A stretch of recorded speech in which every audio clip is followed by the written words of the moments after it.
Om Ajnanatimidandasya Jnananjana Shalakaya Chakshurun Militam Dhena Tasmai Shri Gurave Namah.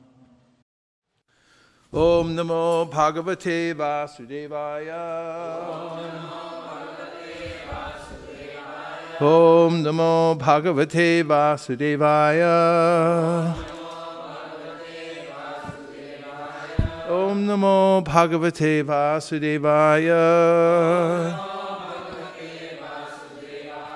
Narayanam Namaskritya Naram Chaiva Narottamam Devim Sarasatim Vyasam Tato Jayamudiraye Krishne Swadhamo Bhagate Dharma Ganadi Bisaha Kalo Nashtadrishamesha Puranargo Dunoditaha. Today we're going to be reading from The Nectar of Devotion by His Divine Grace A.C. Bhaktivedanta Swami Prabhupada. And we'll be looking at the references that are mentioned in the passages that he gives in the chapter Evidence Regarding Devotional Principles, which is chapter 7.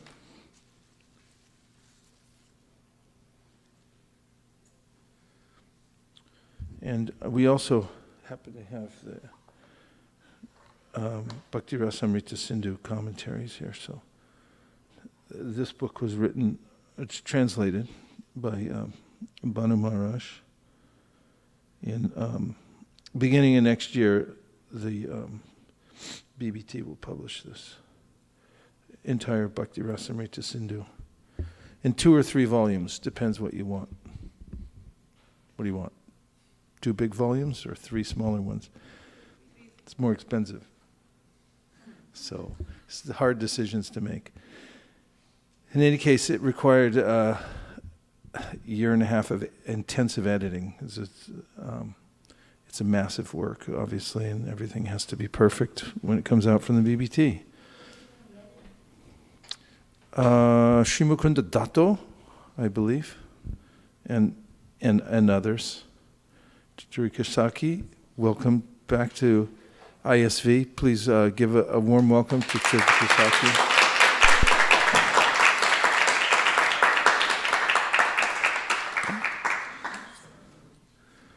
So this is chapter 7 from the Nectar of Devotion. This is called Evidence Regarding Devotional Principles, Accepting the Shelter of a Bonafide Spiritual Master.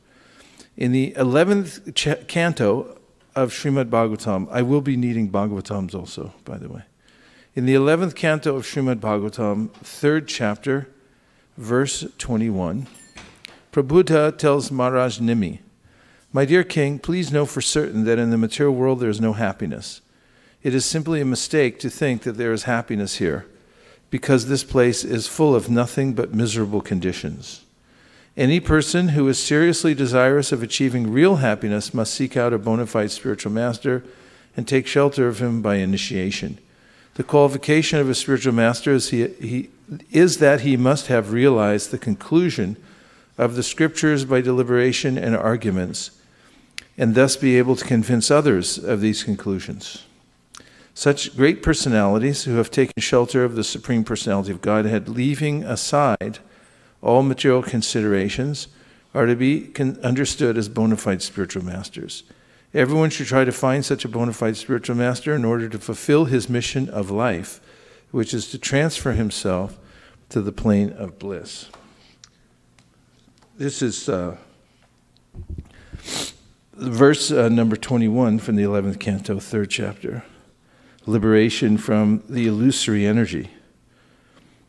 But although Prabhupada cites that verse, he also refers to the verse previous to that, which is number 20, which says, that's 11.3.20. It says, "One cannot find permanent happiness even on the heavenly planets, which one can attain in the next life by ritualistic ceremonies and sacrifices. Even in material heaven, the living entity is disturbed by rivalry with his equals and envy of those superior to him. And since one's residence in heaven is finished with the exhaustion of pious fruitive activities, the denizens of heaven are afflicted by fear, anticipating the destruction of their heavenly life. Thus, they resemble kings who, though enviously admired by ordinary citizens, are constantly harassed by enemy kings who therefore never attain actual happiness. In the purport, the commentator refers to the commentary of Srila Sridhar Swami. Srila Sridhar Swami has quoted the following text from the Chandogya Upanishad. From where? 816. Tad yateha karma chitto loka shiyate evam mutra punya chitto loka shiyate.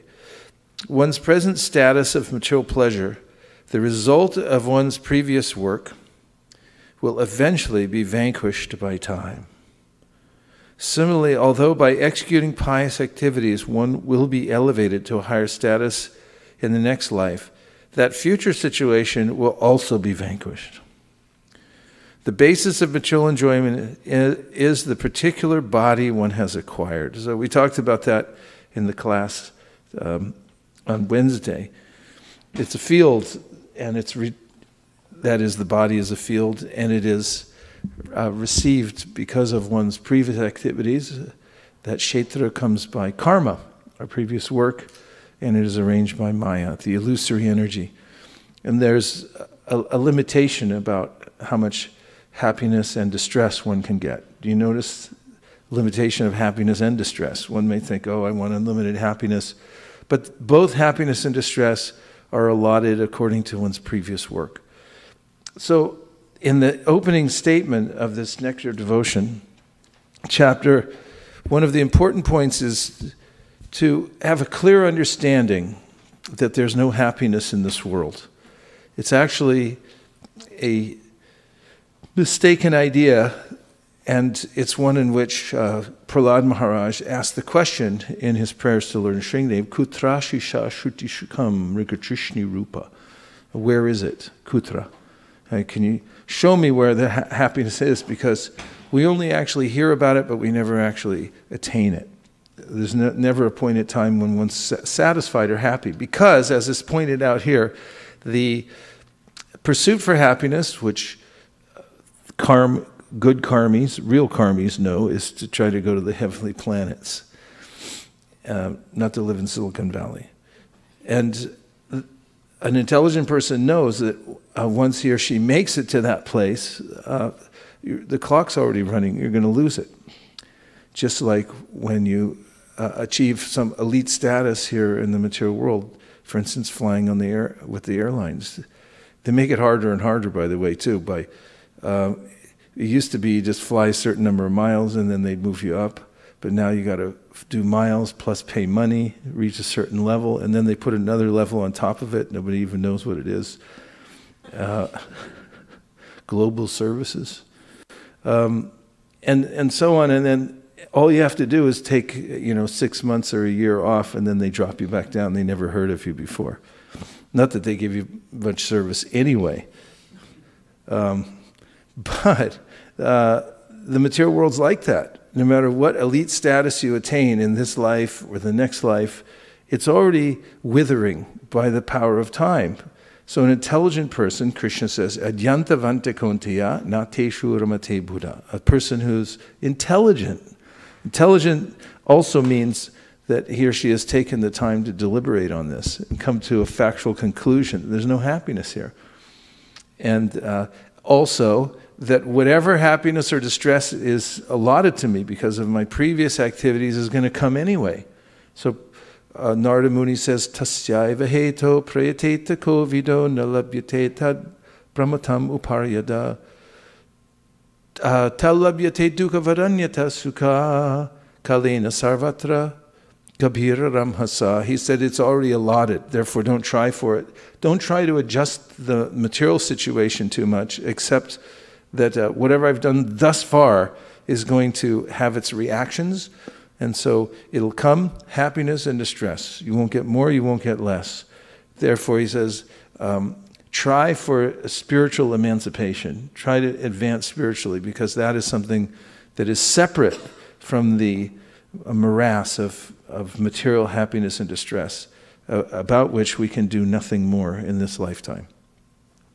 So again, in the opening statement, Prabhupada says, in the 11th canto of Srimad Bhagavatam, 3rd chapter, verse 21, Prabhupada, who tells Maharaj Nimi,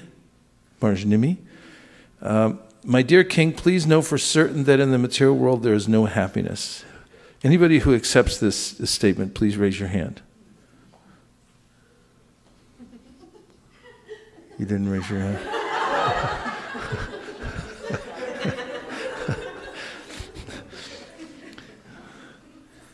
Yeah, it's important to, if one accepts this statement, it could be life-changing. Because I'm working for various reasons in order to what? To stave off misery and try to find happiness. But if I fully embrace this understanding, Krishna gives also in the Bhagavad Gita, Abrahma bhuvana loka punar avartinorjuna mamapetya tukanteya punar janmana vidyate. There's no happiness from the topmost planet down to the bottom. All are places of misery, wherein repeated birth and death take place. That's a very sweeping condemnation of everything in the material world. Are we being negative? No, it's reality. And if you accept reality, then you're happy. And if you live for the illusory idea that I'll find happiness somehow or other, even though no one's ever done it in the material world to date, but I'll be the one who finds it. I'll be the lily Hiranyakashipu who makes a stand and somehow or other gets some happiness. Then such a person prolongs the suffering. So this acceptance of the fact. So then the other point that's made in the first paragraph is that a person who is seriously desirous of achieving real happiness must seek out a bona fide spiritual master and take shelter of him by initiation. And then it goes on to tell the qualification of a spiritual master. So this is a reference which is given by Rupa Goswami in his Bhakti Rasamrita Sindhu from the Srimad Bhagavatam, 11th canto, 3rd chapter, 21st verse. So this is a famous verse. That's 11.3.21. Who's in the booth? Oh, it's there? Could we see the Sanskrit? There it is. I'll say, please repeat. Tasmad gurum prapadyeta jignasu shreya uttamam shabde paricha nishnatam brahman upashramashrayam. So this first word in the word for word, tasmat, therefore. So it's a conclusion. Why is it a conclusion? Because there's no happiness in the material world. And it's somebody who wants to find actual happiness, therefore, then he says, Gurum, a spiritual master. Prapadyeta, one should take shelter of. Jignasu, being inquisitive.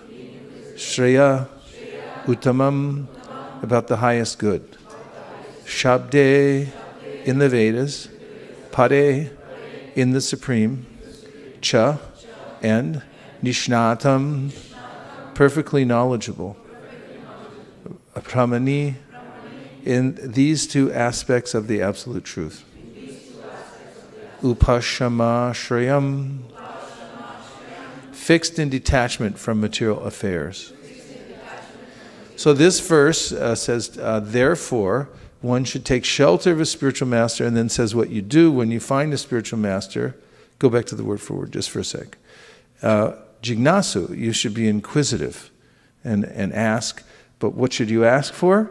Not for Ashirbad, that I can cure my arthritis or something like that. Prabhupada mentions this. So sometimes people come to a spiritual personality and then ask for some material benediction. This is a mistake. One should ask, Jignasu, Shreya Uttamam, what is my ultimate good? What is the ultimate purpose of life? If one asks the right person, then one can solve all the problems of life. And now the second half of the verse describes what is the right person. What is the qualification of such a person? That is the spiritual master. Shabde in the Vedas, Pare in the Supreme, Cha Nishnatam, perfectly knowledgeable. Brahman upashramashrayam, fixed in detachment from material affairs. So such a person is not no longer interested in arranging the material energy in such a way to find happiness. Has no more optimism in the material world whatsoever, and is fixed in Shabde, in the Vedas, and has heard properly, sufficiently, to know how to teach others the process of devotional service. Perfectly knowledgeable, Nishnatam. So the translation we can read together. Therefore, any person who seriously desires real happiness must seek a bona fide spiritual master and take shelter of him by initiation. The qualification of a bona fide guru is that he has realized the conclusions of the scriptures by deliberation and is able to convince others of these conclusions. Such great personalities who have taken shelter of the Supreme Personality of Godhead, leaving aside all material considerations, should be understood to be bona fide spiritual master. And again, the commentators quote from Srila Sridhar Swami. According to Srila Sridhar Swami, the word Shabde refers to the Vedic literature, and Pare refers to the Supreme Personality of Godhead. The bona fide spiritual master must be Nishnatam, deeply experienced in authorized Vedic literatures and in practical understanding of the Supreme Personality of Godhead. Without scriptural knowledge and practical realization of the Personality of Godhead, a so-called guru will be unable to dissipate the doubts of his disciples and therefore unable to execute the function of bringing the sincere student back home, back to Godhead. The symptom of realized understanding of the Vedas and Krishna is upashramashrayam. In other words, the bona fide spiritual master is one who has retired from the glittering illusions of materialistic society, friendship, and love. Within the material world, one is certainly attracted to becoming a great intellectual, a powerful politician, a loving father of many beautiful and affectionate little children, a most honored welfare worker, or a highly admired and successful businessman. But none of these material positions have a permanent basis, nor do they afford permanent happiness, because they are all based on the primary understanding by which one identifies himself with the material body. So these are the directives given by Rupa Goswami when he lists the 64 items of devotional service. These are called the angas of bhakti. And there are 64 total. And he gives special notice to a certain of these angas in his list. And we know that out of 64, 5 are particularly important, which are?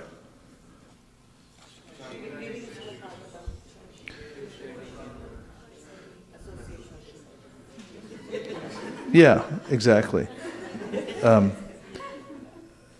There's association with devotees, there's worshiping the deities, chanting the holy names, reading Srimad Bhagavatam, the association of like-minded devotees who are more advanced oneself, and living in a holy place. And if you can't live in Mathura Vrindavan, Mahaprabhu said that you should live there in your heart and mind. You should cultivate that. So out of 64 items, these are practically magical, says Chaitanya Mahaprabhu, that even if you have a little connection with them, even if you don't have faith in them, if you have a little connection, that you will make advancement in devotional service. So these are special, he says. Then he also mentions that out of the 64 items of devotional service, he starts with 3 that are preliminarily, of course not just preliminarily, but he mentions them preliminarily. He begins with these 3, saying that these are vital to continuing in devotional service and to beginning one's practice of devotional service. And does anybody know what those 3 angas are?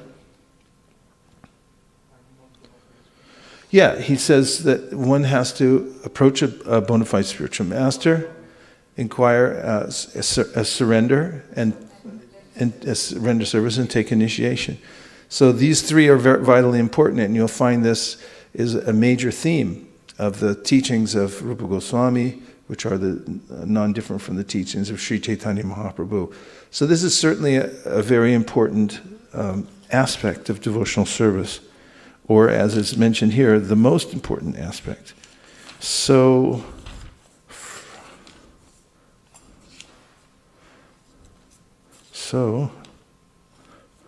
as I was saying,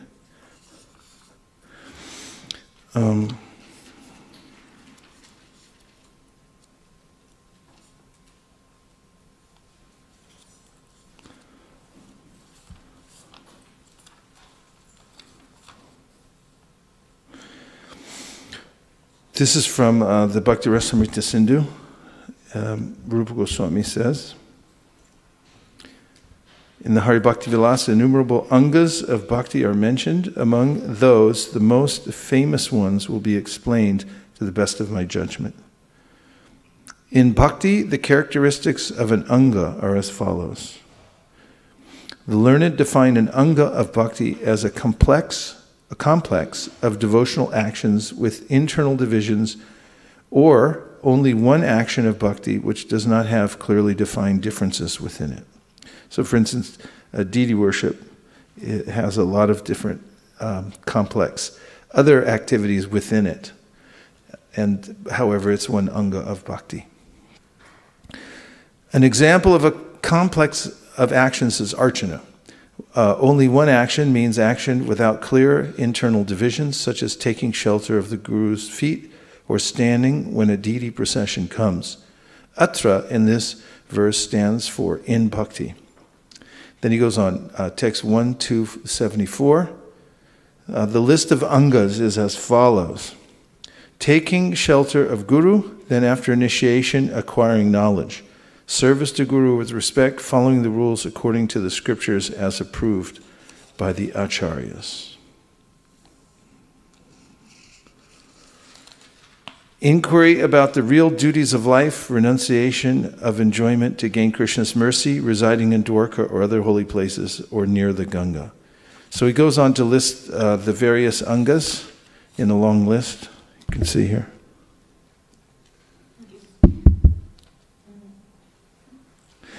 And then he comes to unpack each one of them. So he starts with this verse, Tasmad Gurum Prapadita, this Rupa Goswami, which we just read.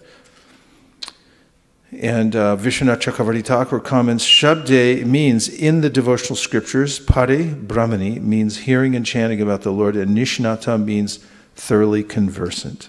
So these are the qualifications of the person that one should approach in order to advance in the process of bhakti. One should approach somebody who's thoroughly conversant with the scriptures. And then he quotes from Srimad Bhagavatam, does Rupa Goswami, 11.3.22. Accepting the bona fide spiritual master as one's life and soul and worshipable deity, the disciple should learn from him the process of pure bhakti by sincere service. By that pure bhakti, the Lord, the Supreme Soul, will be satisfied and give himself to that devotee. That's 11.3.22, no?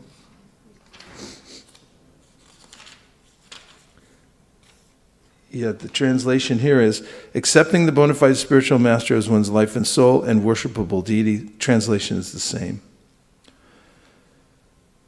So then, from the purport, according to Srila Sridhar Swami, the Lord's tendency to give himself to his pure devotee is demonstrated in the case of Bali Maharaj, who sacrificed his universal kingdom for the pleasure of Lord Vamandev.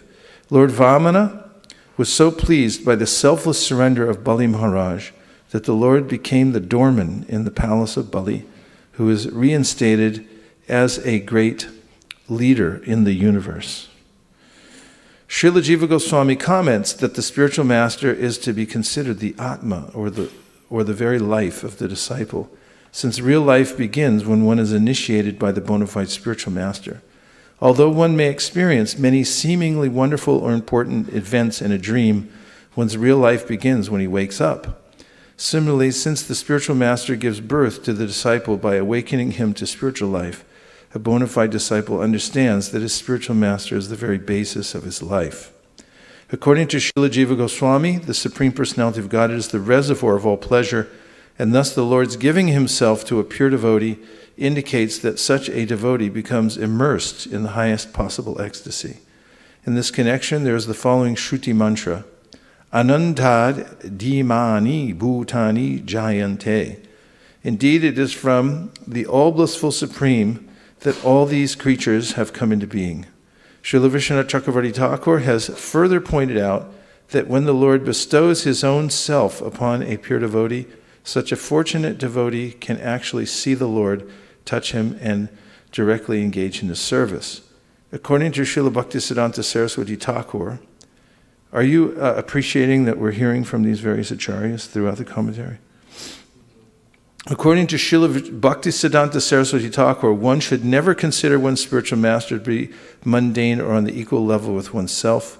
One should see the spiritual master as being always under the shelter of the lotus feet of the Supreme Lord. One should never try to engage the spiritual master in one's personal service with the mentality of lording it over the spiritual master and attaining through him some material gain. One who has actually advanced will become more and more eager to serve the spiritual master, and thus such a disciple experiences the pleasure of the Supreme Personality of Godhead. Srila Rupa Goswami has delineated 4 preliminary requisites for advancement for the sincere disciple. And this is the verse we had referred to before, which he gives in the Bhakti Rasamrita Sindhu. We can say together, Guru Padashrayas Tasmad Krishna Dikshadi Shikshanam Vishram Pena Goror Seva Sadhu Vartmanuvartanam. Accepting the shelter of the lotus feet of a bona fide spiritual master. 2, becoming initiated by the spiritual master and learning how to discharge devotional service from him. 3, obeying the orders of the spiritual master with faith and devotion. And 4, following in the footsteps of great acharyas, teachers, under the direction of the spiritual master. That's from Bhakti Rasamrita Sindhu 1-74, the section we're in now. One who has executed these preliminary duties is qualified to relish Srimad Bhagavatam. When one actually hears the sound vibration of Srimad Bhagavatam as it is, he becomes free from the desire for sense gratification and mental speculation and is happy and satisfied in the service of Lord Krishna. Yasyam vai shruyamanayam Krishne paramapurushe bhaktir utpadyate pumsa shoka moha bhayapaha. Somebody here read the translation.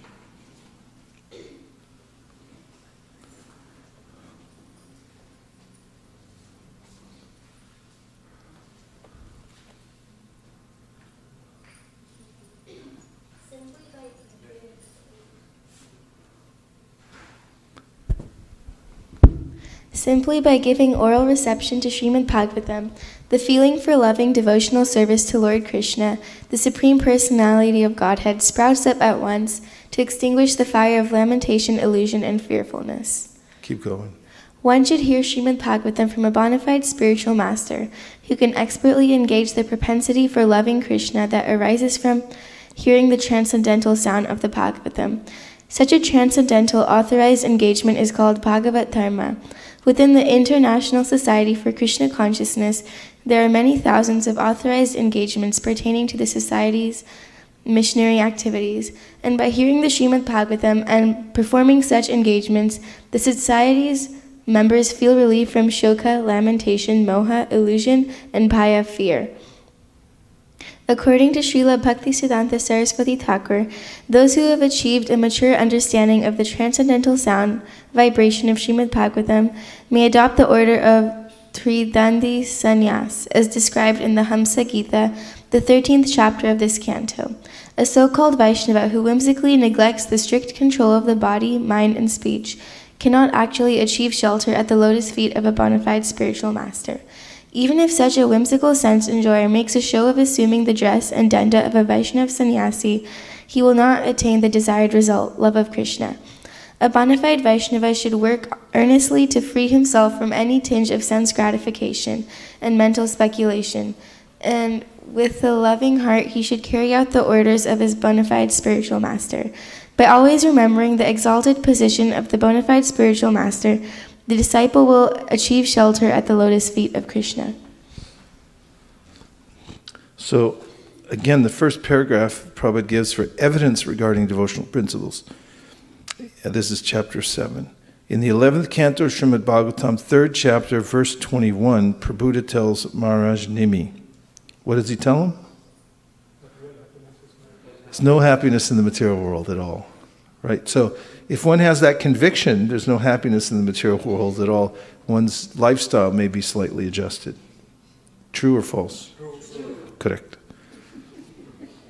My dear king, please know for certain that in the material world there is no happiness. It is simply a mistake to think that there is happiness here, because this place is full of nothing but miserable conditions. Good to know. Right? Very helpful. Any person who is seriously desirous of achieving real happiness must seek out a bona fide spiritual master and take shelter from by initiation. The qualification of a spiritual master, listen carefully, this is going to be on the quiz in about 30 seconds. The qualification of the spiritual master is that he must have realized the conclusion of the scriptures by deliberation and arguments, and thus be able to convince others of these conclusions. Such great personalities who have taken shelter of the Supreme Personality of Godhead, leaving aside all material considerations, are to be considered as bona fide spiritual masters. Everyone should try to find such a bona fide spiritual master in order to fulfill his mission of life, which is to transfer himself to the plane of spiritual bliss. Okay, we'll take some reflections. First, I have a question for you. What are the two main points in this first paragraph?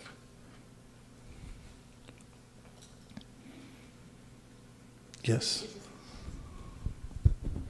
One is that there is no real happiness in this material world, and second was to take shelter at the lotus feet of a bona fide spiritual master.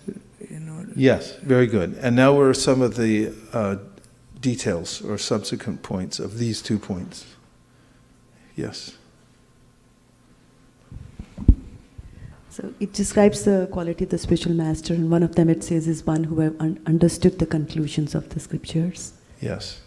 As Prabhupada puts it when he refers to this verse in one lecture, Shabde Paricha Nishnatam means he said he has taken a dip in the ocean of transcendental scriptural knowledge. Malini. So the bona fide spiritual master has to be conversant with the Shastra. Yes. In addition to Shraddha Mataji's point, it's also described that a bona fide spiritual master is able to convince the disciple. Yes, has to be able to remove the doubts. And if such a person has doubts himself about the efficacy of devotional service, or maybe thinks maybe there is some happiness in the material world, then such a person won't be effective in removing the doubts of others. Yes. And one more qualification of a spiritual master is that he's not running after the material happiness, because he's now given up that there is a hope in this material world. He's given up all material considerations. Mm-hmm. Yes. Yes. It also said that one should not consider the spiritual master on the same level as oneself. Yes. Then one cannot derive the benefit. Prabhupada speaks about this extensively in the 4th canto of the Srimad Bhagavatam, where he says that oftentimes family members will say, he's your guru, he's just, he lives with us, he said, but despite those relative considerations, the disciple should always see the spiritual master as the representative of the Supreme Personality of Godhead. Despite the fact that others don't have that vision, doesn't disqualify the spiritual master. It should not dissuade the disciple from seeing the spiritual master in that way. Yes? It was also mentioned that one may show off as a, I'm paraphrasing exact words, I can't recall, but one may show off as a great spiritually advancement, but one should very scrutinizingly get rid of all the desires for sense gratification. Unless one does that, one may show up, but he will not achieve the desired result, which is the love of Krishna. Yes, it's a very good point. One has to have full integrity and sincerity in the process. That is, one's activities publicly and privately should be the same. It's one way of looking at it. We're not showing devotional service externally in a certain way and then internally doing something else. It's also mentioned as drinking water underwater on a fast day. The person is showing that I'm fasting, I'm such a great sense controller, and then he or she goes for a little shnan, dunks the head under the water in the Ganga, and glum, glum, glum, starts drinking water, and then thinks, oh, nobody saw me. But this is a lack of integrity that will hold one back from advancing in devotional service. One shouldn't be duplicitous. Yes, Madhava Govinda. So in the purport it was mentioned that one should hear from the spiritual master who can engage the propensity that for serving Krishna that arises from hearing. Yes, it's a very important point, because one needs to be engaged in the service of Sri Chaitanya Mahaprabhu, and when one comes to a bona fide spiritual master who's already engaged in that service, that person can help engage the person in the Sankirtan movement appropriately. And this is one of the ways in which one remains connected to Krishna through that service. And also it was mentioned that this helps to get rid of the bhaya, moha and illusion and shoka. And Bhaya, moha, and shoka, yes, by engaging in that service. Exactly. Very good, and that's the way in which we become free from the miserable condition of material life. Yes? It's mentioned Shabde and Pare. So if you could explain Pare a little bit more in detail. Could we see the word for, let me see, I have the word for word here. Shabde Pare. Um, 21. Mm-hmm. Yeah, so Shabde means the Vedas, and Pare means in the Supreme. Shabde Paritinishnatam. So such a person is perfectly knowledgeable about Pare, the Supreme, and in Shabde, in the scripture, describing the Supreme. And that's the qualification that's being mentioned here. If one knows, for instance, that Krishna is the Supreme Personality of Godhead, and has done so through hearing properly. Krishna says in the Gita, Yo mameva masamudo janati purushottamam sasarva vid bhajatimam sarva bhavena bharata. That a person who knows me as the Supreme Personality of Godhead is considered the knower of everything. So one has to know the conclusion of the Vedas. Krishna himself mentions that there are those who know the Vedas very well, but they're not devotees. Prahlad Maharaj mentions this. He says such a person who may have all the Brahminical qualifications, including vast learning of the Vedas, vipradushad gunayatar aravindanaba padaravinda vimukat shwapacham varishtam. He says a person who's Brahminical, he knows all of the Vedas, he has Brahminical qualifications, but he doesn't believe in Krishna. He says such a person is not qualified as a guru. Whereas he says that a person who may have been born in a Shopacha family of dog eaters, but who is a pure devotee of the Lord, such a person is qualified to pray to the Lord, to present Vedic knowledge and so forth. This is confirmed in many verses in the Srimad Bhagavatam as well.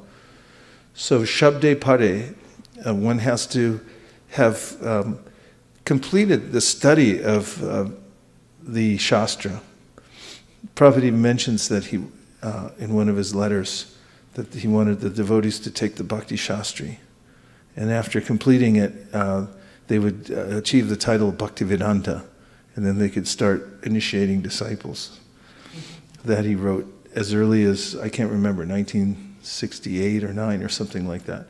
So this requirement is there that one be knowledgeable in the Shastra, Shabde Pari, and one must be fully and firmly convinced of that Krishna is the Supreme Personality of Godhead. Tasmad Gurum Prapadyeta. Yes?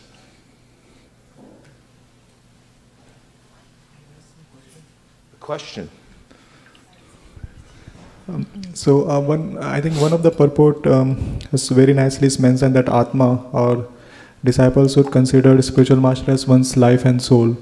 So when we go through different phases of life, maybe just working and grihastha life, or in which how to practically have that complete like life and soul, we understand that you have other duties that you perform. So what is it literally meaning of life and soul? May I have please the Srivatsa, please bring me the Adi Lila, Volume 1, text number 34, 35. In 15 seconds or less, or your money back.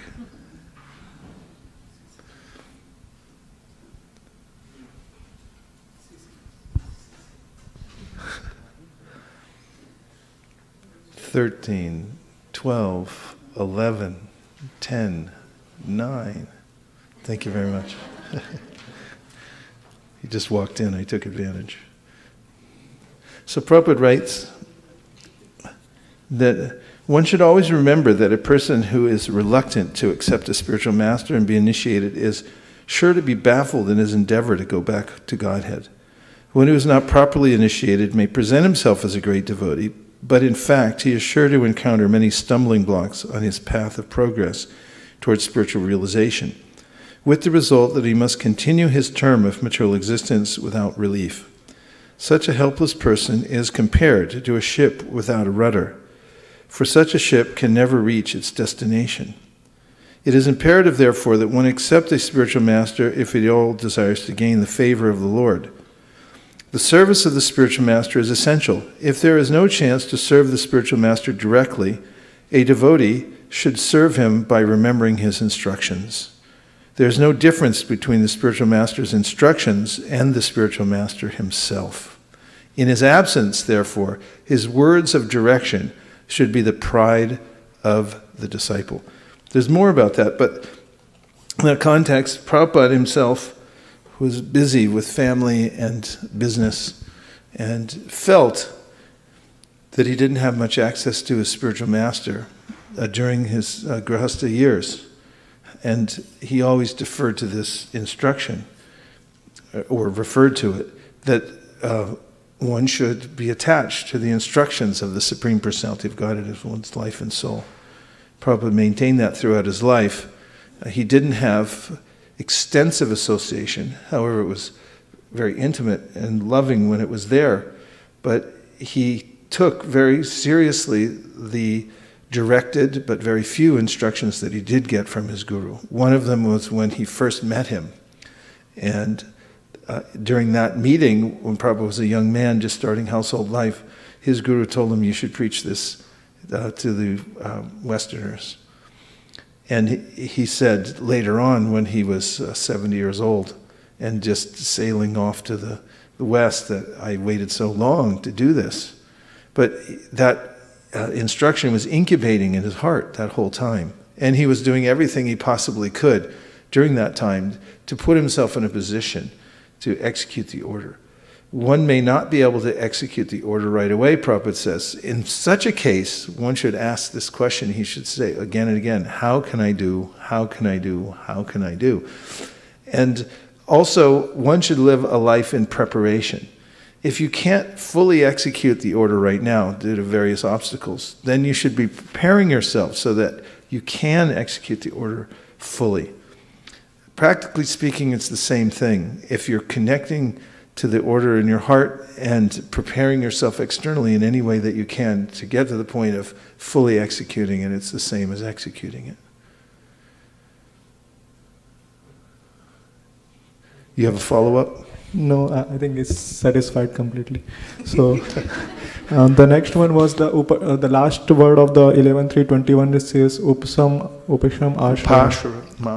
Upasham ashram. Yeah. So he's detached from the material affairs. So one instruction that Prabhupada also gives that everyone should try to be guru. It's not just the sannyasi or anyone. So when we take this instruction, what this means when you should become, he writes in report, everyone should become a guru devotee. That means, guru means heavy. Heavy means that you're not knocked around by the senses. That's one of the primary instructions. Vacha vegam, manasakroda vegam, jihva vegam, udarapasta vegam, etan vegam, yo vishaheta dhira, sarvamapi mam pritivim nashishat. What does that mean? Pritivim nashishat. It means a person who has achieved the aforementioned, which is controlling the urges of the senses, is qualified to make disciples all over the world. That's how the translation goes. It means that, in another way, the senses are the masters of this world. Kama dinam katina katida palita durnideshas. They're the masters of this world. And if one, or that person who is able to control the senses by following the process of devotional service under the direction of a bona fide spiritual master, such a person then becomes everybody's spiritual master, because who is there that's not controlled by the urges of the senses? So pritivim nasishat. Such a person is qualified to make disciples all over the world. So one has to control the senses. Takes practice and it requires that one is practicing devotional service, because vishaya vinivartande niraharasadehina rasavarjam rasopyasya param jishva nivartate. In order to fully control the senses, one actually has to be preoccupied with hearing and chanting and be fully satisfied by that. If you don't find full satisfaction in the process of devotional service, then it's absolutely guaranteed that you'll be interested in material sense gratification. Even if you don't like it, even if you think this is not a good idea, you'll still be compelled. So there has to be a higher taste in which one then leaves behind the lower tastes of the material world. And this becomes evident in our lives as we advance in devotional service. Srimad Bhagavatam says, you'll notice it yourself, that you're no longer being pushed by the lower modes of material nature. Hey, where'd you guys go? Here a minute ago. Now it's gone by Krishna's mercy. It dissipates. And this is the cause, Prabhupada says in the Chaitanya Charitamrita, for celebration. He says, once your heart is cleansed, you can install Krishna on the throne of your heart, and you can hold a festival and invite everybody and have a big feast. It's a day to celebrate. Okay. Malini, then Shraddha. When Mukharvinda Prabhu was asking, how does one consider a spiritual master to be life and soul, especially when you're going to Grihastha ashram? I was remembering when I initially got married, I was not introduced to Krishna consciousness because I was not a devotee, but Srivas Prabhu was. And we were newly wed, so I asked Srivas Prabhu, so who is more important to you, me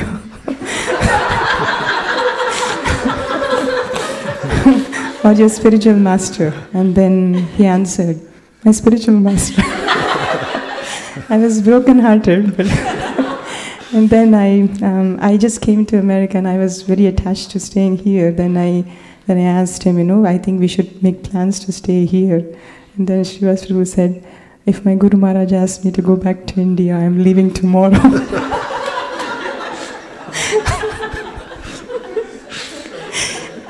Actually, at that point, I realized that how serious it is to accept a spiritual master, and then I took it very seriously. Otherwise, I had no idea. Amazing. Yeah, really amazing. This is the mood, and the spiritual master becomes the center. It also doesn't mean, for instance, in the Grihastha ashram, that those devotees who are married and who are dedicated to the spiritual master, that they also don't have a loving relationship. I would argue that it actually it's a more intimate relationship. Because the relationship based on, you love me, you don't love me today, you love me, how come you said that? Rather than, that's always there. But the fact is that when two people in Grihastha ashram, man and wife, have this clear dedication to the spiritual master, they're actually able to relate to one another in a more intimate level. And to overcome all the other various differences of opinion, everybody's senses are comprised differently, and there's going to be some kind of tension, and one can overcome all that ultimately by having this dedication to the Guru, who's the representative of the Supreme Personality of Godhead. Thank you for being vulnerable. That makes life interesting. Okay, what else? Oh, Shraddha's next. Thank you, Maharaj, for the wonderful class. I was just wondering that in the case of Bali Maharaj, who do we consider to be his spiritual master? Because his regular spiritual master, he did not obey him. So do we think that Krishna was there? Or? Yeah, Krishna, he had accepted Krishna within his heart as the Supreme Personality of Godhead. Even when he first arrived in the assembly, he embraced him within his heart. But due to social constraints, he couldn't demonstrate that because there were a lot of demons around. He was in the middle of a sacrifice. He was the king. It was awkward. But Vamandev knew what was in his heart, what was in the heart of Bali. And also, notice that he accepts, if you read the text here carefully, he accepts Prahlad Maharaj, his predecessor, as a guru. He's following he'll mention to his guru, to his Smarta Guru, who was Shukracharya, who's telling him, okay, you made this promise, but I can get you out of it, because there's various loopholes in Shastra. First of all, it says in Shastra, if you give charity, you shouldn't give away everything, because then how are you going to live? And you have to be able to live in order to perform religious sacrifices and things like that. So, Vishnu is going to take away everything, so you shouldn't give it to him. And he also told him that you didn't say Om. Om seals the deal. It's the end thing. You didn't say it yet, so you can get out of this. And Bali Maharaj, I think, thinking back, it's like, Prahlad Maharaj, he wouldn't do that. He was a pure devotee. He wouldn't try to get out of this. He'd surrender to Vishnu. So he followed, the course, the Mahajans in his life. He thought of them, their example, their instruction. Yes. I was just wondering that as a follow-up question, when we recite the last verse of the Guru Ashtakam where it says Yasya Prasadat Bhagavad Prasado. So is that applicable only to the transcendental realm, or is it even for the Smarta Gurus? Because apparently here Bali Maharaj did not obey his, the mundane spiritual master, and he lost. Whatever, the mundane part he lost. Let's put it more in another way. We find that when Indra was sitting in his assembly, and his spiritual master Brihaspati entered, and Indra did not get down to offer his respects because he was full of himself. He was thinking, oh, I'm being worshipped here, this is nice, I don't want to get down. And his guru came in, and his guru picked up on the atmosphere right away, and he turned around and walked out.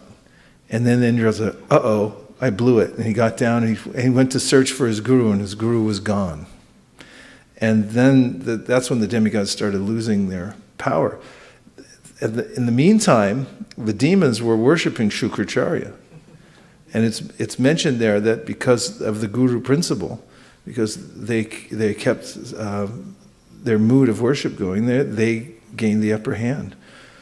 So there are two lessons, there are many lessons, but two of them are that, first of all, one shouldn't be attached to a materialistic spiritual master in any case. If that person is not Shabde Paricha Nishnatam, if it's not ultimately surrendered to the Lord, it doesn't have these qualifications, then yes, you'll get power there, but what kind of power are you going to get? The demons are interested in that kind of power. But the principle is there. It's there everywhere. You'll find that if you connect to a guru in any discipline, then you'll have a major advantage. You find somebody who's already thick with knowledge. They already, practice till their fingers have calluses on them. And they've foregone other kinds of activities in order to be there to learn to discipline under their teacher.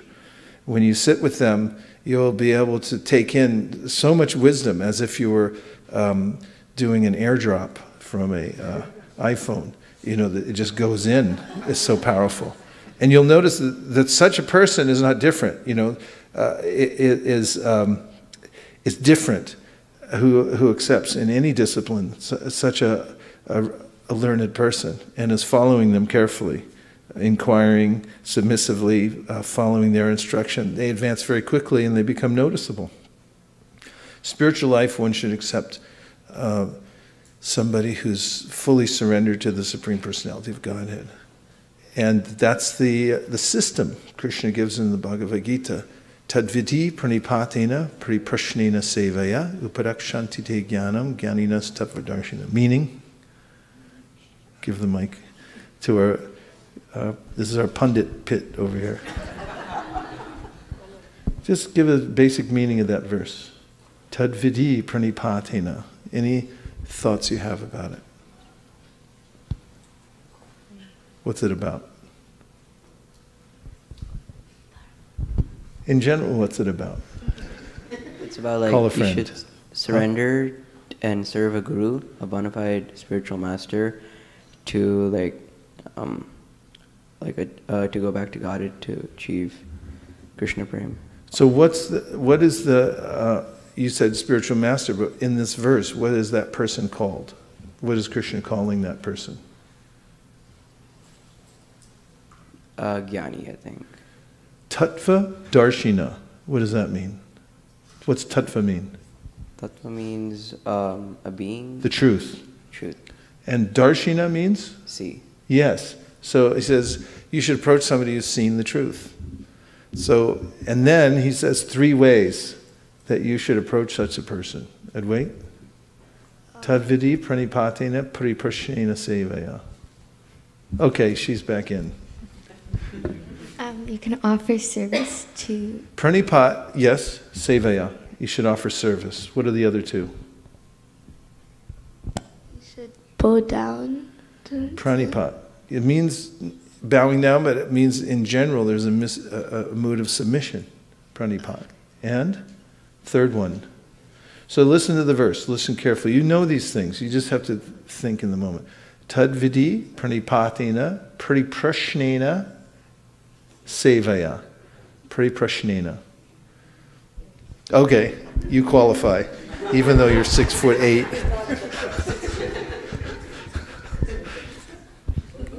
It says to inquire about. That's right. Make sincere inquiries. It's very similar to the verses we heard today.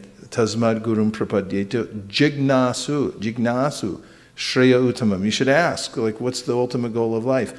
When Rupa and Sanatana Goswami came to Chaitanya Mahaprabhu, although they were highly learned, 8 languages, they knew how to run a government and do everything else in the world. They had no lacking of education. They came to Chaitanya Mahaprabhu, they said, we don't know anything. We don't even know who we are. In fact, we're more foolish than even that because people call us pundit and we accept it. So please tell me who I am. Start from there. Inquire from the spiritual master in that mood. So that's the process. Be on alert. Okay, so the second paragraph from this chapter 7, evidence regarding devotional principles. The purport is that one should not accept as a spiritual master someone who is fool number 1, who has no direction according to the scriptural injunctions, whose character is doubtful, who does not follow the principles of devotional service, or who has not conquered the influences of the 6 sense-gratifying agents. The 6 agents of sense gratification are the tongue, the genitals, the belly, anger, the mind, and words. Anyone who has practiced controlling these 6 is permitted to make disciples all over the world. To accept such a spiritual master is the crucial point for advancement in spiritual life. One who is fortunate enough to come under the shelter of a bona fide spiritual master is sure to traverse the path of spiritual salvation without any doubt. Okay.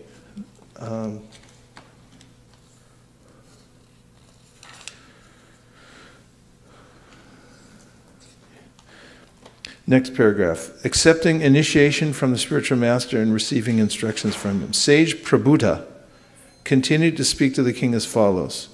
My dear king, a disciple has to accept the spiritual master not only as spiritual master, but also as the representative of the Supreme Personality of Godhead and the Supersoul. In other words, the disciple should accept the spiritual master as God, because he is the external manifestation of Krishna. This is confirmed in every scripture. A disciple should accept the spiritual master as such. Are you all listening? Yes. So what are the other scriptures that particular point is mentioned in? Hint. Where is it mentioned in the first chapter? That the spiritual master is a representation of the Supreme Personality of Godhead.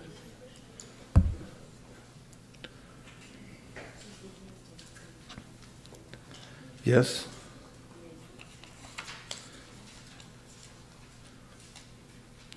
Okay, in Adi Lila, text 1, text number 44 and 45. Krishna's Kaviraj. And by the way, what's the first verse of the Sri Chaitanya Charitamrita? Starts with Vande. Vande Gurun. The first 2 words of this most important seminal work about Gaudiya Vaishnavism start with Tasmat Gurum. What does the word Guru mean? Spiritual masters, plural. So there's a culture in our line of worshiping the spiritual masters. There are 3 kinds of spiritual masters mentioned in this opening chapter. One is called the Shiksha Guru, the one who instructs one, or actually going even before the Vartmana Pradarshaka Guru, which means the one who shows the path. So there's so much gratitude, and there's a transcendental vision to see that anyone, whoever it may be, who introduces one to the path of devotional service is a representative of Krishna. So this is the vision of Krishna's Kaviraj Goswami is presenting. Someone comes and shows you the path of devotional service, then you consider that person worshipable because Krishna acted through him. So he's a representative of the Supreme. Then there's the next kind, Shiksha Guru, the one who gives one instruction about the Supreme and how to become a devotee. And Prabhupada mentions in his purport, the one I was reading from earlier, 1.35, at the very end of the paragraph, last paragraph, he says that normally the one who gives one shiksha later on becomes one's diksha guru. Well, that's, there's no exact stereotype about that. But shiksha guru can be many. You can have more than one shiksha guru. That is that the shiksha guru you can have in different areas. Generally, and then there, of course, is the Diksha Guru. Diksha Guru is one who gives you the mantra, and you accept the mantra from such a person. Shiksha Guru instructs you how to use the mantra. So, just like it's compared, the mantra is like a seed, and the shiksha, or the instruction, is like water. So what is more important, the seed or the water? They're both equally important. And that's the point that he makes here. They're equally important. One has to have the seed given by the spiritual master. One requires only one Diksha Guru to receive the mantra, but then one may have many Shiksha Gurus to help explain the mantra and to give one Sambandha Gyan, or knowledge about one's relationship with the Supreme Personality of Godhead. And there may be gurus who specialize in a particular area of devotional service that one takes. some instruction from. So in these verses, Kaviraj Goswami writes, Adi 144, Yajjapi amar guru chaitanyara dash, tatapi janiya ami tahar prakash. Although I know that my spiritual master is a servitor of Sri Chaitanya, I know him also as a plenary manifestation of the Lord. Purport. Every living entity is essentially a servant of the Supreme Personality of Godhead. Need a reader over here.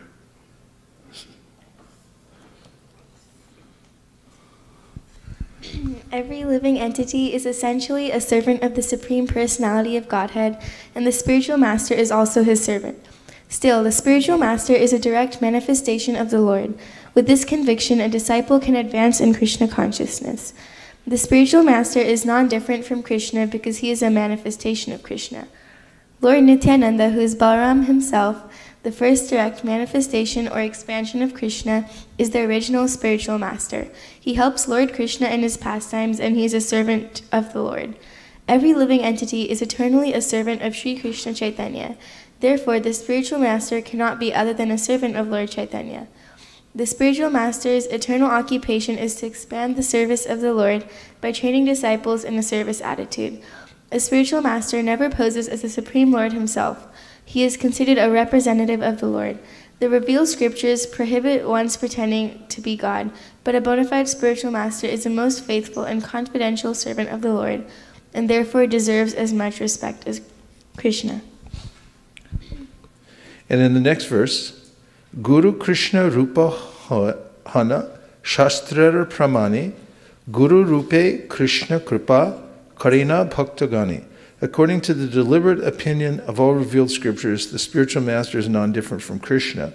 Lord Krishna, in the form of the spiritual master, delivers his devotees. Purport. The relationship of a disciple with his spiritual master is as good as his relationship with the Supreme Lord.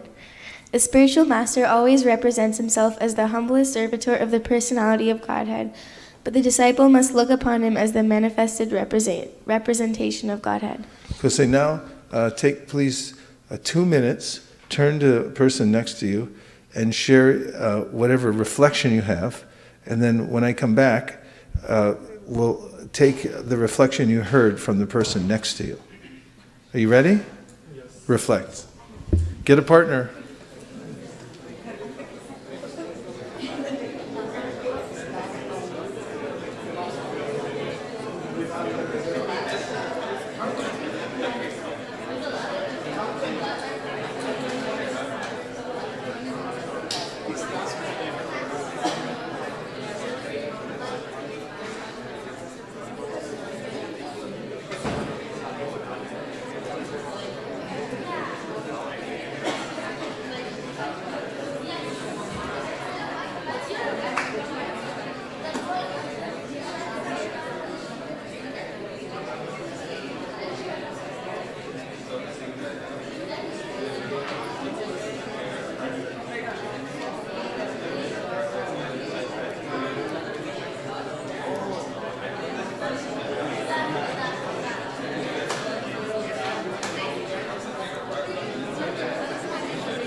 Okay, let's hear what reflections you got from your partner.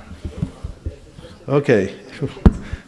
My partner, Manisha, said, there is no difference between the spiritual master and his words.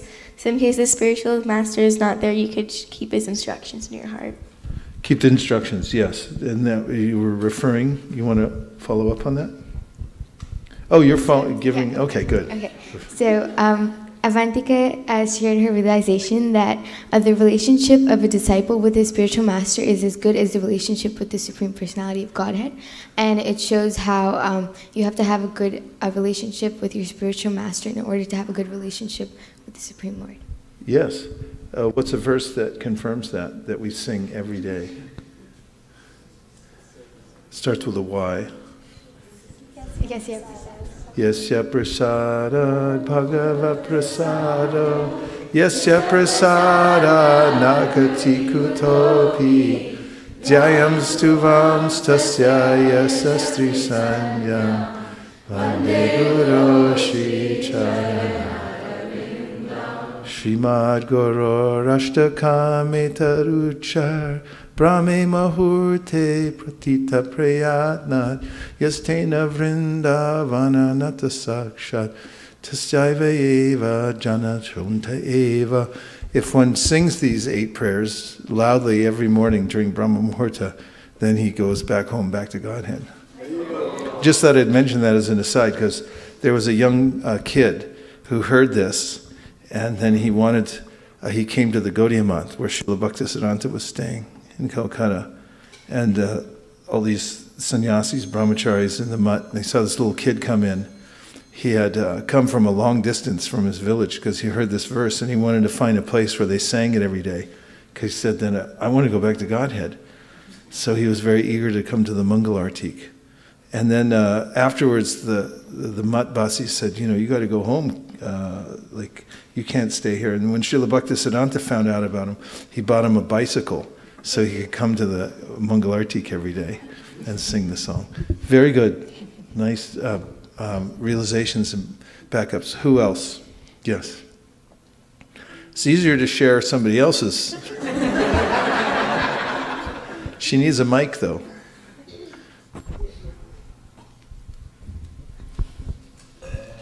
Hare Krishna Maharaj. Actually, it's... okay.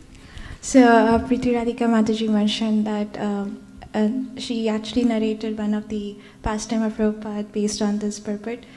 She read somewhere where one reporter asked Prabhupada, how your disciples are so completely dedicated to you and serving you. Then Prabhupada said, you can be envious, but they have considered me on the same plane as Krishna, and they're serving me, considering as they are serving Krishna.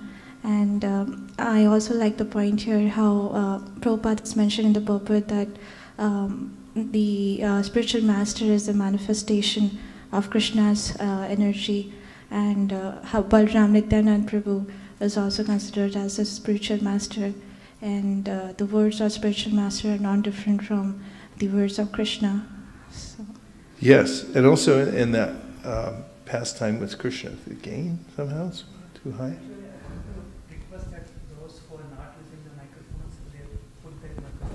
That's what it is.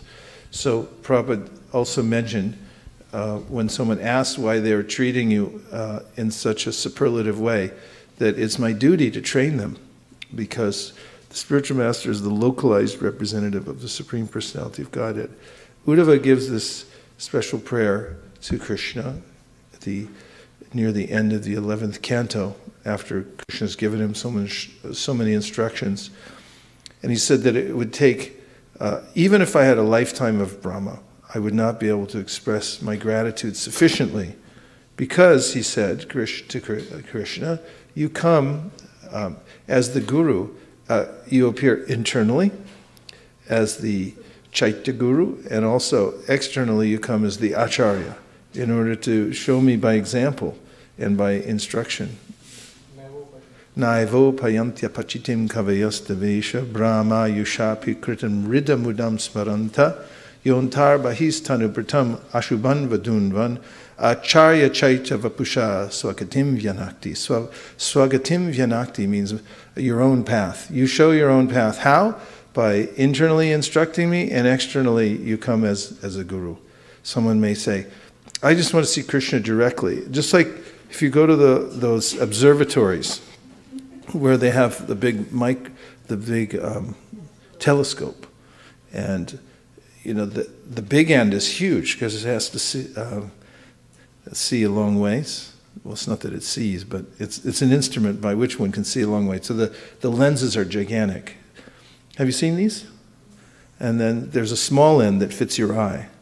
So someone may say, I want to look in the big end. You won't see anything looking in the big end. But if you look in the small end, it's set up that way so that you'll see everything.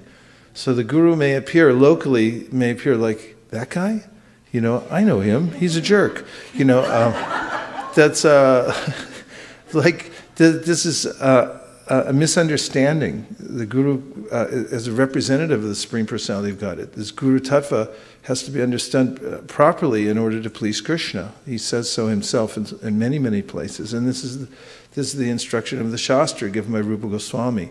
One has to know how to locally approach one's Shiksha and Diksha gurus and honor them properly, inquire from them properly, serve them properly. And in that way, one advances by pleasing Krishna and getting the information through them. Okay, a couple more.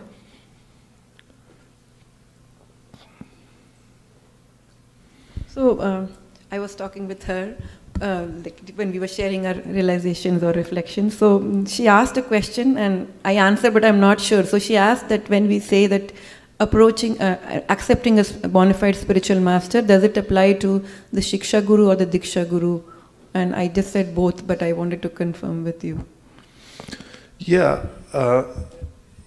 Does what apply? You mean pariprashnena sevaya?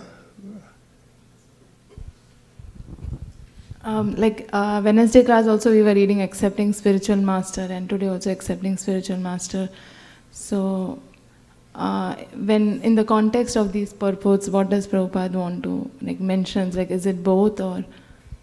Yeah, one may have one initiating spiritual master because you only need one to give you the mantra, and you may have multiple Shiksha gurus who give you instruction. And these are special relationships. If there's somebody who's become particularly prominent in instructing you in spiritual life, the same principles are there that you have pranipat with any bona fide teacher, right? A guru means a teacher. So you are pranipat. You approach with a feeling of surrender. Otherwise, what are you going to learn? When I went to college, I thought, these people, these students, they don't know anything. They're disrespectful to the teachers, and they don't know how to inquire submissively or anything like that. Something that you learn when you grow up in Krishna consciousness, right? And pariprashnena, asking questions, and sevaya, if you serve, then it opens the person's heart and they pour out the contents to you. So which is more important, the Shiksha Guru, the Diksha Guru? This is a matter of who's helping you the most also. But we respect the gurus as Krishna's representatives, so we respect them equally. And we approach in various ways. Then we may have more prominent Shiksha gurus, and there may be also a sense in which there's cooperation between the Diksha and the Shiksha gurus. We see this in Chaitanya Mahaprabhu's pastimes, where a particular Diksha Guru may recommend you go take Shiksha here, you serve here, and that will be serving me. These kinds of things happen all the time. But there's a cooperation amongst all the teachers. The main point is to help everybody advance in Krishna consciousness, is not to make some kind of a thing like, it's not like gang members or something like that. It's like I'm in this gang and you're in that gang, and we'll have it out, It's a cooperation amongst anybody who's Krishna conscious will want to see that others are being helped in whatever way they can, so they cooperate. It's like doctors, lawyers. Lawyers will file an amicus brief. Amicus means friend, so that it's like we're going to help you with the case because we think it's important. So gurus will come together and they'll say, let's work together to help this person or people and so forth. So it's a big cooperative effort, and it takes a team of lawyers to fight a heavy case. And similarly, every person in Kali Yuga is a heavy case. And it needs a team of lawyers to extricate them from what'd you get yourself into? Oh my God, okay. We're gonna need some more help over here. And to cooperatively, it's a culture of guidance. We work together, all the gurus work together, the Shiksha gurus, the Diksha gurus. And with that mood, there's no envy that this is mine, that's yours. Like here at ISV, we have a plurality of gurus. And our idea is that we're all together working towards the same idea. We don't break off into groups. Of course, that's also nice too, that there's a sense of identity, that you have your own group. That's not abolished. You have that simultaneously, because you have guru is a principle and a person. So you have to appreciate both simultaneously. The principle of guru is coming through a particular person, and for every pot has its lid. Nirkula taught me that years ago. People they're looking for a relationship. It's like, and then they find the right person. It's like every pot has its lid. So similarly, they're attracted to a certain person, where the principle of the teachings of Krishna is coming through. So they see that person as guru, and that should be respected also and nourished. You should encourage, so not that, it's all the same. We don't say that either. So both things are going on at the same time. And in a culture where that's encouraged, really those who encourage others to take shelter of guru, the person and the principle, these are well-wishers. And the environment in which that's going on is a very nourishing environment. You'll find it anywhere you go where that principle of worshiping guru, all the different gurus on the different levels, is emphasized. You'll find a very conducive environment. Devotees feel joyful in their hearts to move forward in Krishna consciousness. Okay? Okay. Hare Krishna Guru Maharaj. Shraddha Mataji mentioned that she has been dwelling recently on exactly this topic before reciting Guru Ashtakam in the morning. So it was very apt reciprocation for her also. We learned from the previous verse, Adi 144, that spiritual master is the eternal servitor of Lord Chaitanya. And Srila Prabhupada logically concluded, because every living entity is a servant of Chaitanya Mahaprabhu eternally. So spiritual master is also a servant of Lord Chaitanya eternally. But also at the same time, he is a personal external manifestation of Krishna. And so she mentioned that we are very fortunate to have access to our gurus. Yeah, and it's not that just because all living entities existentially or ontologically are servants of the Supreme Personality of Godhead. There's more than that. This is mentioned by Narottam Das Thakur in his song Gorangera Dutipana. He says that those who enter into the Sankirtan movement, they are known as Nityasiddhas. And Prabhupada emphasizes this in one purport, because he says different things about Nityasiddha. It's also an interesting topic. But in one purport he describes how we should consider not just the associates of Chaitanya Mahaprabhu who came with him. They came to assist him in his pastimes as Nityasiddha.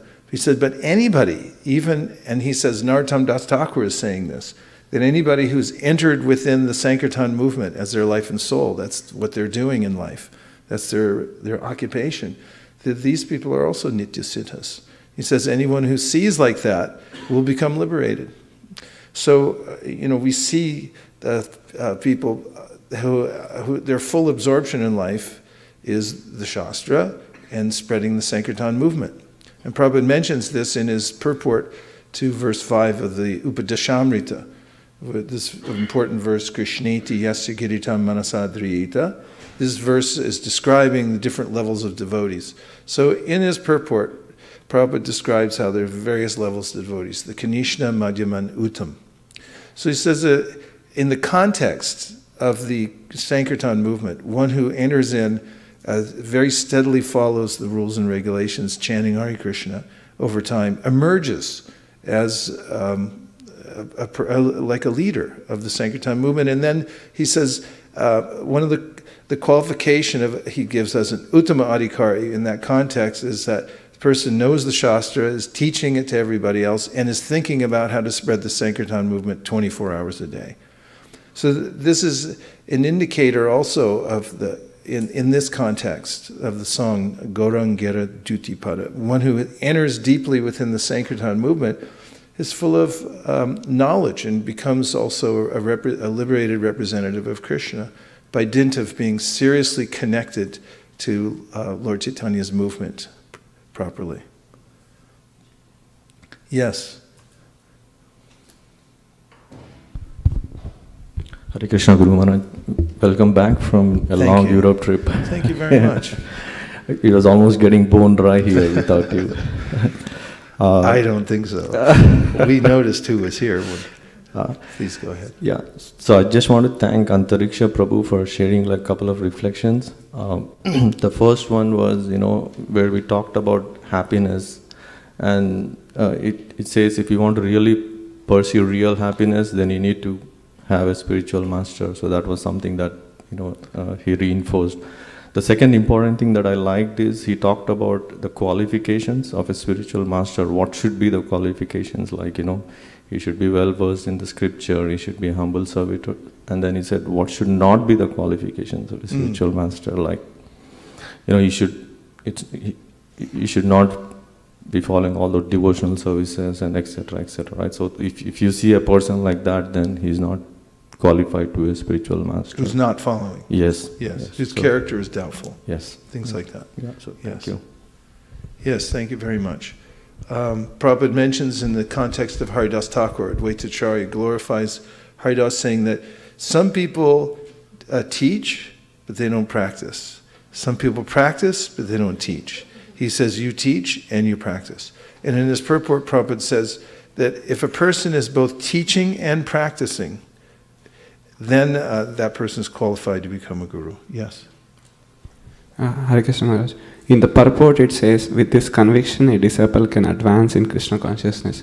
And Mayapur Prabhu was sharing that he has seen in his experience that those who have this conviction, they get empowerment to both advance in Krishna consciousness and expand the missionary activity. Give me a verse that confirms why that happens, or that it does happen. Pundits? Okay.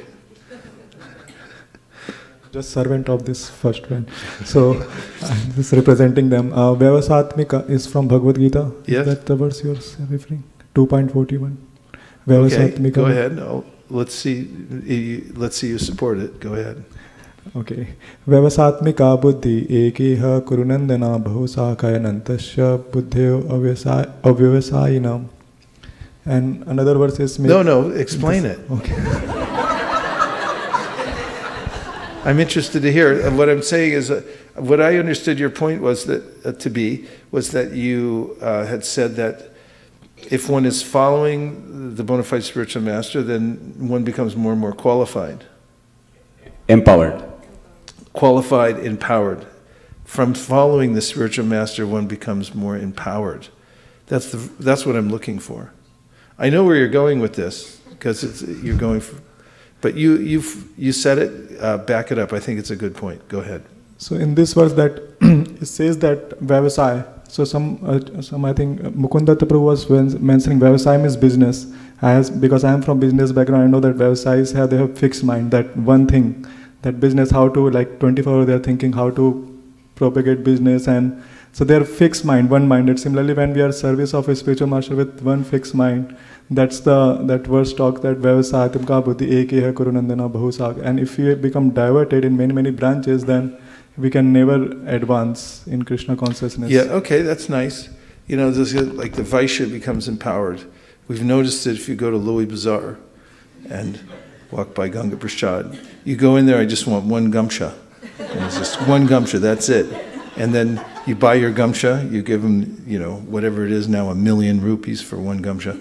And then you went, you want sari? And because they're so focused on They're empowered, and you hear that word and you're like, yeah, I need to see some saris right away. So similarly, somebody who's focused on the order of the spiritual master and following carefully, when such a person speaks, the vibration is different. But I had another verse in mind to prove this point. Malini's got it. Yeah, I was thinking of Bhejare Munayo Thagre Bhagavantam Adokshajam Sattvam Vishuddham Kshemaya Kalpante Yenu Taniha. So previously all the great sages have carefully followed this process of worshipping the Supreme Personality of Godhead, and anyone who follows in their footsteps, they are eligible to get the same. I like that. That's really good. There's another verse that Prabhupada said was a very important verse. Yasya Devi Parabhaktir Yata Devi Tatagaro Tasyaite Katita Hyarta Prakashanti Mahatmana. All what you both said is fantastic, a nice nuance also. This verse particularly says, that I just quoted, that if one has implicit faith in both the Guru and Krishna simultaneously, then all the imports of Vedic knowledge are automatically revealed to such a person. You have to have that dedication to Guru and Krishna to actually know what the real meaning of the Vedas is.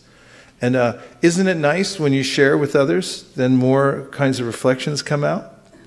We'll take one more, two more, and then, yes, yeah, three I just more. wanted to share what Sukeshwari and Manjulakanta Mataji was saying. We were just discussing how spiritual master is non-different than Krishna. And she was mentioning how in a practical way, how we can see that. And then the point came that the instructions of spiritual master, or the Vapu, the Vani is more important than the physical association. And Sukeshwari was bringing up the point that how Srila Prabhupada, when he was initially when he met a spiritual master, he only got very little association, physical association, but he took the Vani so carefully to his heart. And she was also mentioning how you also had very little association of Prabhupada, but you took his instruction carefully. And she was also mentioning about our Guru Maharaj, that he also had little association. So Vani is important, and that's practical. Yeah, a godbrother of mine who was with Prabhupada in Hawaii got in a morning walk, and he was thinking, one way or another, I'm going to get up close. And this happened in morning walks. There were elbows flying. And so he got closer and closer. And Prabhupada had a habit on his morning walks, when he was making points, he would stop. So they're walking on the beach, and a group of devotees, and this devotee was, fighting his way closer, closer, closer, and then Prabhupada stopped. And he didn't notice it. Like you're on the 101 freeway during rush hour. And so this devotee, my godbrother, jammed on his brakes, and he ended up this far, his nose from the back of Prabhupada's head. And he said in that instant, he realized it's not about physical proximity. Because he said, I'm the closest to my Guru I've ever been, but that's not what it means. And so this, physical proximity can be there, and it's described in one Shastra to be like a fire. If you get too close, you get burned, because familiarity breeds contempt. And if you get too far away, you won't be able to take advantage of the heat. So you have to learn to have a respectful and proper distance from the Guru. Not that it's too formal or that it's overly friendly. There's a combination of these two. Vishrambhena means that there should be respect and also a feeling of friendship there. But don't become, okay, we're buddies now, we'll just hang out. That kind of thing also, it ruins the mood of how the mercy is passed down from one to the next. So there's a lot to be learned in the nuance of how to approach, follow, and be in the culture. The whole organization we have is this culture of how to respect the Guru properly. We have Guru Puja every day for Srila Prabhupada, and we see his possession properly also as the founder Acharya, so that he's watching out for all of us, and we take him as the ultimate arbiter of all the various moods and methods through which we conduct ourselves in the devotional practice, but it doesn't negate the fact that one needs to have a personal relationship with a guru also, both Shiksha and Diksha gurus. Because even as one studies Prabhupada's book, so many questions have come up, unlimited questions between one paragraph and the next of how do I execute this, and what mood should I do it in, what did Prabhupada say about it, and so forth. All these things taken together form a culture of learning in the mood of pranipat and pariprashnena and sevaya. Last one comes from Manjulakanta, and then I have to move on to the next paragraph in the Nectar Devotion. Maharaj, that statement reminded me of how the mood of Arjuna changes as the Bhagavad Gita progresses. And then when he sees the universal form, he sees that, and he has this statement, he says, forgive me for I have treated you as a friend, and I have taken you for granted, and I have not been as respectful as I should have been. And now that I see that this is your potency, and this is who you are, now I shall be in the right mood, he says. And that is how he starts by saying, I don't know anything. I'm confused. So you guide me. And he goes down and he starts with that mood. And then and I was thinking how, Maharaj, when you mingle with so many people, that even when we first came in, we don't see the guru, we see the person. And then you are friendly and kind and you connect with us. And then as time progresses, we start to hear scripture and we associate with devotees, and we understand that there is a guru tattva, that there is a principle and a person. It's a good point. And there's a way that a relationship is necessary. And what is the relationship? Generally, it's the mood that, oh, this person helped me, and I noticed it. It changed my life somehow. That there's an exchange of hearing, chanting, and direction through the scripture. And then you're listening and you go, oh, I feel really inspired. I'm able to overcome my doubts. And that becomes prominent in one's life. And people hear from different gurus, and then they become, maybe, as I said, every pot has its lid. They find a way in which they're specifically inspired. So that's Krishna's internal potency working. Yes, good points. Okay, may I? The one last one from the internet. We can't miss that. So this is Sundarananda Prabhu. Sundarananda? Yeah. Where is he? That's why I couldn't get any bhav.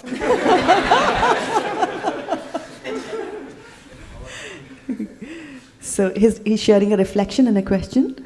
Reflection is, thank you Prabhu for reminding us how the spiritual masters are representative of the Supreme Personality of Godhead, and how we should take their instructions seriously and maintain on them, and how to practically implement them in our lives.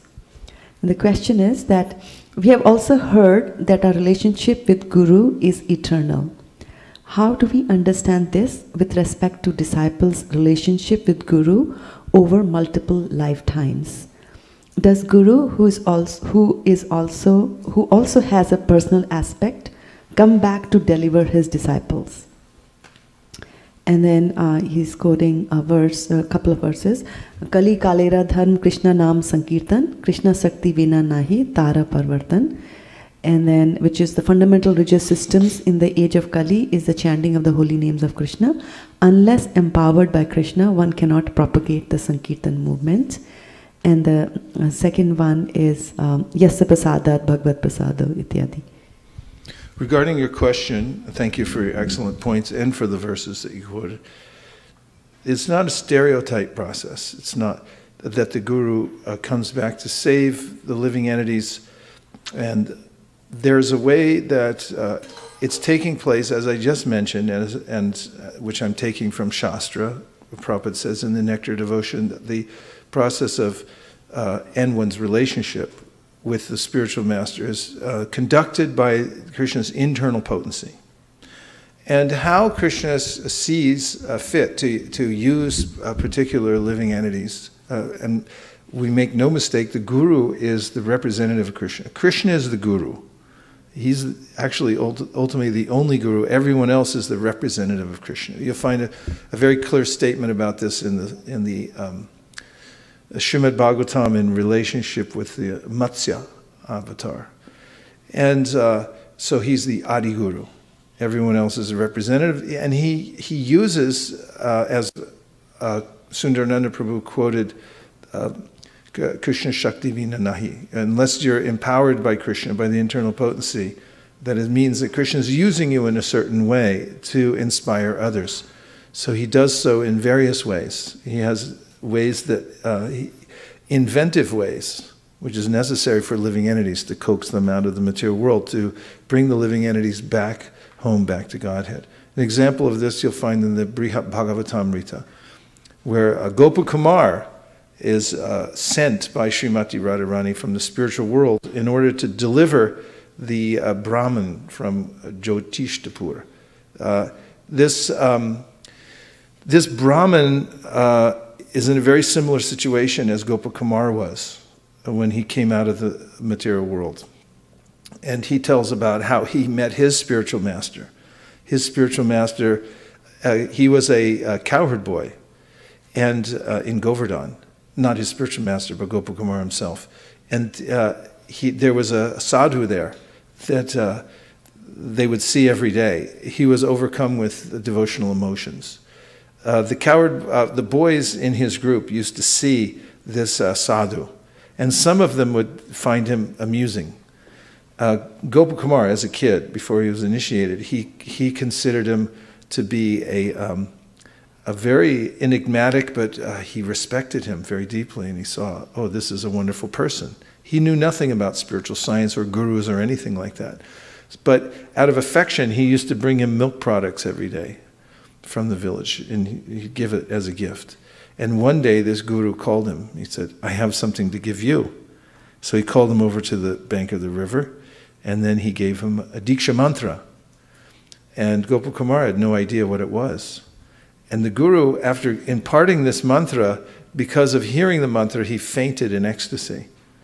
And this coward boy standing there, what did I do wrong?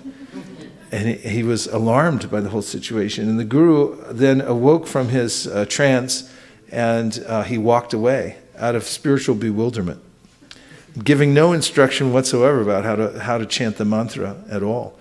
And of course, this is one of the predominant themes of the Brihat Bhagavatamrita, that without that instruction on how to chant the mantra properly, without that kind of guidance, Gopakumar ends up going everywhere in the universe to try to find his way back to Godhead.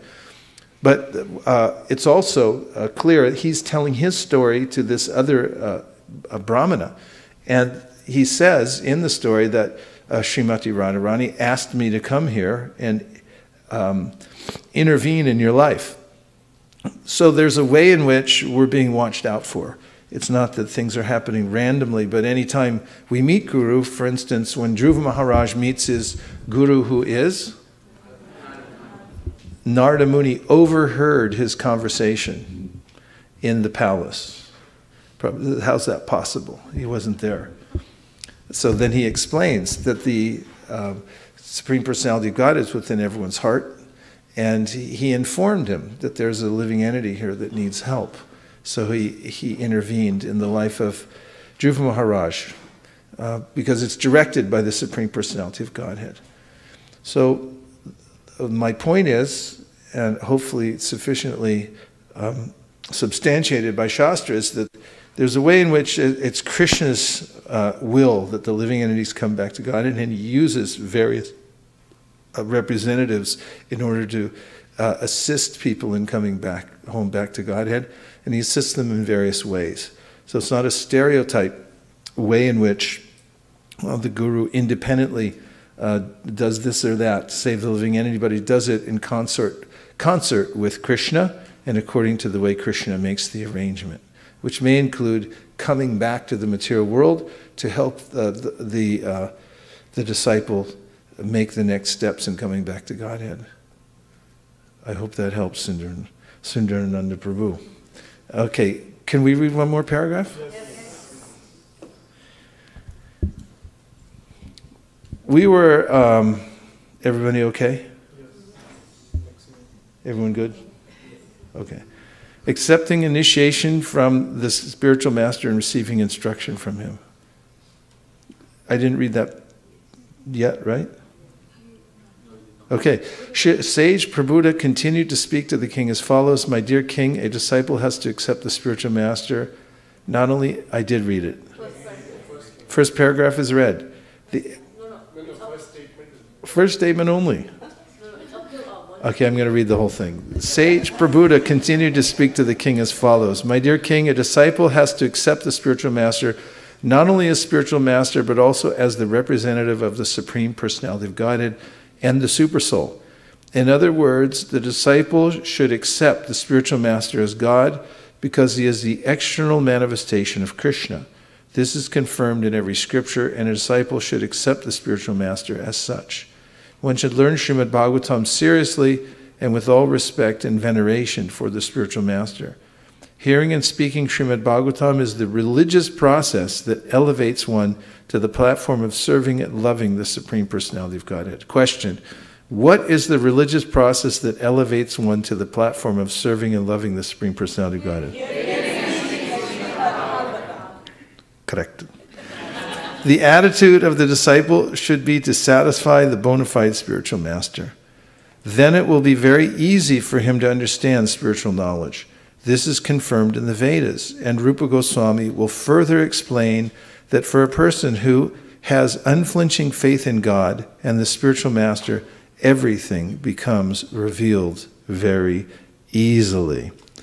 Serving the spiritual master with faith and confidence. Regarding accepting initiation from the spiritual master, in the 11th canto of Srimad Bhagavatam, 17th chapter, verse 27, it is stated by Lord Krishna, my dear Uddhava, the spiritual master must be accepted not only as my representative, but as my very self. He must never be considered on the same level with an ordinary human being. One should never be envious of the spiritual master as one may be envious of an ordinary man. The spiritual master should always be seen as the representative of the Supreme Personality of Godhead, and by serving the spiritual master, one is able to serve all the demigods. So this verse, 11, 17, 27, you should all know this verse. Acharyamam vijaniyam navamanyeta karichit namartya budya suyeta sarvadeva mayo guru acharyamam vijaniyam navamanyeta karichit namartya budya suyeta sarvadeva mayo guru acharyam, the spiritual master, mam, myself, vijaniyat, one should know, na avamanyeta,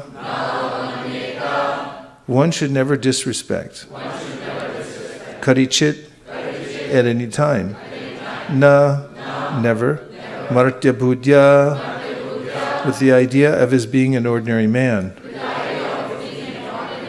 asuyeta, one should be envious, sarvadeva, of all the demigods, maya, representative, guru, the spiritual master. Translation: one should know the acharya as myself and never disrespect him in any way. One should not envy him, thinking him an ordinary man, for he is the representative of all the demigods. I'll just read the first section of this purport. This verse appears in Chaitanya Charitamrita Adi 1.46.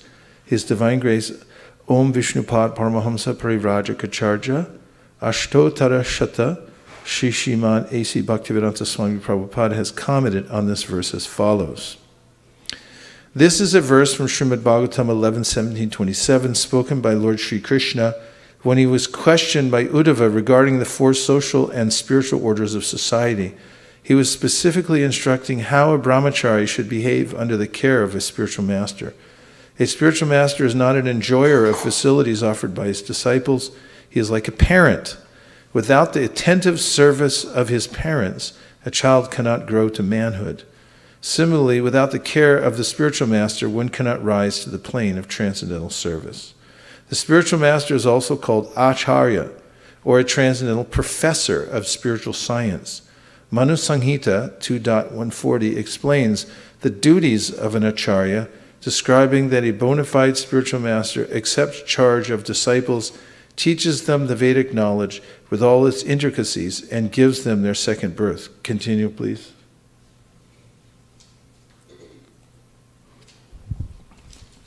The ceremony. The ceremony performed to initiate a disciple into the study of spiritual science is called upanidhi, or the function that brings one nearer to the spiritual master. One who cannot be brought nearer to a spiritual master cannot have a sacred thread, and thus he is indicated to be a Shudra. The sacred thread worn on the body of a Brahmana, Kshatriya, or Vaishya is a symbol of initiation by the spiritual master. It is worth nothing if worn merely to boast of high parentage. The duty of the spiritual master is to initiate a disciple with the sacred thread ceremony, and after the samskara, or purificatory process, Go ahead. The spiritual master actually begins to teach the disciple about the Vedas. A person born a Shudra is not barred from such spiritual initiation, provided he is approved by the spiritual master, who is duly authorized to award a disciple the right to be a Brahmana if he finds him perfectly qualified. In the Vayu Purana, an Acharya is defined as one who knows the import of all the Vedic literatures, explains the purpose of the Vedas, abides by the rules and regulations, and teaches his disciples to act in the same way. Name those three again. Vayu Purana says. In the Vayu Purana, an Acharya is defined as one who knows the import of all Vedic literature. Explains the purpose of the Vedas. 2. Abides by their rules and regulations, 3. And teaches his disciples 4. to act in the same way. Good. Only out of his immense compassion does the personality of Godhead reveal himself as the spiritual master. Therefore, in the dealings of an Acharya, there are no activities but those of transcendental loving service to the Lord. He is the supreme personality of servitor Godhead. It is worthwhile to take shelter of such a steady devotee, who is called Ashraya Vigraha, or the manifestation or form of the Lord, of whom one must take shelter. If one poses himself as an Acharya, but does not have an attitude of servitorship to the Lord, he must be considered an offender, and this offensive attitude disqualifies him from being an Acharya. The bona fide spiritual master always engages in unalloyed devotional service to the Supreme Personality of Godhead. By this test, he is known to be a direct manifestation of the Lord and a genuine representative of Sri Nityananda Prabhu. Such a spiritual master is known as Acharya Deva. Influenced by an envious temperament and dissatisfied because of an attitude of sense gratification, mundaners criticize a real Acharya. In fact, however, a bona fide Acharya is non-different from the personality of Godhead, and therefore to envy such an Acharya is to envy the personality of Godhead himself. This will produce an effect subversive to transcendental realization. As mentioned previously, a disciple should always respect the spiritual master as a manifestation of Sri Krishna, but at the same time, one should always remember that a spiritual master is never authorized to imitate the transcendental pastimes of the Lord. False spiritual masters pose themselves as identical with Sri Krishna in every respect, to exploit the sentiments of their disciples, but such impersonalists can only mislead their disciples, for the ultimate aim is to become one with the Lord. This is against the principles of the devotional cult. The real Vedic philosophy is Achintya Bheda Bheda Tattva, which establishes everything to be simultaneously one with and different from the personality of Godhead. Srila Raghunath Das Goswami confirms that this is the real position of a bona fide spiritual master, and says that one should always think of the spiritual master in terms of his intimate relationship with Mukunda, Sri Krishna. Srila Jiva Goswami, in his Bhakti Sandarbha, has clearly defined that a pure devotee's observation of the spiritual master and Lord Shiva as one with the personality of Godhead exists in terms of their being very dear to the Lord, not identical with him in all respects. Following in the footsteps of Srila Raghunath Das Goswami and Srila Jiva Goswami, Later acharyas like Srila Vishnuvad Chakravarti Thakur have confirmed the same truths. In his prayer to the spiritual master, Srila Vishnuvad Chakravarti Thakur confirms that all the revealed scriptures except the spiritual master to be identical with the personality of Godhead, because he is a very dear and confidential servant of the Lord. Verse? Which verse is he talking about? Sakshat Dvaitvena Samasta Shastra. Call a friend. Okay. Go ahead. What's the verse? Say it. Sakshadari. Sakshat Dvaitvena Samasta Shastra Yuktastata Bhavyata Eva Sadvi Kintur Prabhurya Priyapadasya Vande Guru Shri. And it means, generally, according to what we just heard? The spiritual master is identical with the personality of Godhead. Yeah, because he's very dear. That's the point that's being made here. I'll read this again. Listen. Following in the footsteps of Srila Raghunath Das Goswami and Srila Jiva Goswami, later acharyas like Srila Vishnuvad Chakravarti Thakur have confirmed the same truths. In his prayer to the spiritual master, Srila Vishnuvad Chakravarti Thakur confirms that all the revealed scriptures except the spiritual master be identical with the personality of Godhead because he is very dear, confidential servant of the Lord. So this is the way in which he's considered to be identical, because he's so dear. For instance, if you know someone who is very dear, like someone has a dear son or a friend, practically they're inseparable. There's no difference between them. So in that sense, the spiritual master, because he's very, very dear, because, as Krishna says in the Bhagavad Gita, the one who's spreading Krishna consciousness, teaching the message of Bhagavad Gita, what does Krishna say about such a person? Very dear, or what else? Did he say very, very dear even? What does he say? The most dear. There's a difference between very and most, isn't there? Please say yes. Yes. Yes, there's a difference between very and most. He's the most dear of anyone. So a person who's given their life, Shabde Paricha Nishnatam Brahmanyupashamashrayam, is that's their only concern, is teaching others about Krishna consciousness, that person becomes non-different from Hari, because such a person is so dear to Hari. So this is the Shastra conclusion of Srila Vishnuvad Chakravarti Thakur and others. And it applies not just to the Guru, but also to Lord Shiva as well, in that sense that Lord Shiva is very dear to Lord Krishna. Okay? Gaudiya Vaishnavas therefore worship Srila Gurudev, the spiritual master, in the light of his being the servitor of the personality of Godhead. In all the ancient literatures of devotional service, and in the more recent songs of Srila Narottam Das Thakur, Srila Bhaktivinoda Thakur, and other unalloyed Vaishnavas, the spiritual master is always considered to be either one of the confidential associates of Srimati Radharani or a manifested representation of Srila Nityananda Prabhu. Okay, good. So this is a very important verse from the Srimad Bhagavatam, and Prabhupada continues. The attitude of the disciples should be to satisfy the bona fide spiritual master. Then it will be very easy for him to understand spiritual knowledge. Oh, I read that, didn't I? Yes, I'm already down to serving the spiritual master with faith and confidence. Following the footsteps of saintly persons. In the Skanda Purana, it is advised that a devotee follow the past acharyas and saintly persons, because by such following, one can achieve the desired results with no chance of lamenting or being baffled in his progress. The scriptures known as Brahma Yamala state as follows: if someone wants to pose himself as a great devotee without following the authorities of the revealed scriptures, then his activities will never help him to make progress in devotional service. Instead, he will simply create disturbances for the sincere students of devotional service. Verse.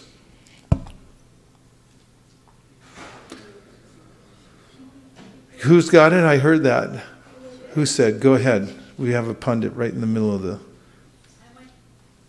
You what? I might not know the whole verse. Then go down in flames. Shruti Puranati Pancharatri Bidhivina Oikantiki Hori Bhakti Utpadayati. Bengali. Yeah. Oikantiki. Okay, yes. And tell us basically what it means. It means that without the without properly following the Shriti, Shruti and other Puranas, if somebody wants to even sincerely perform Hari Bhakti, it is nothing but a disturbance. Yeah, it becomes a disturbance. So one has to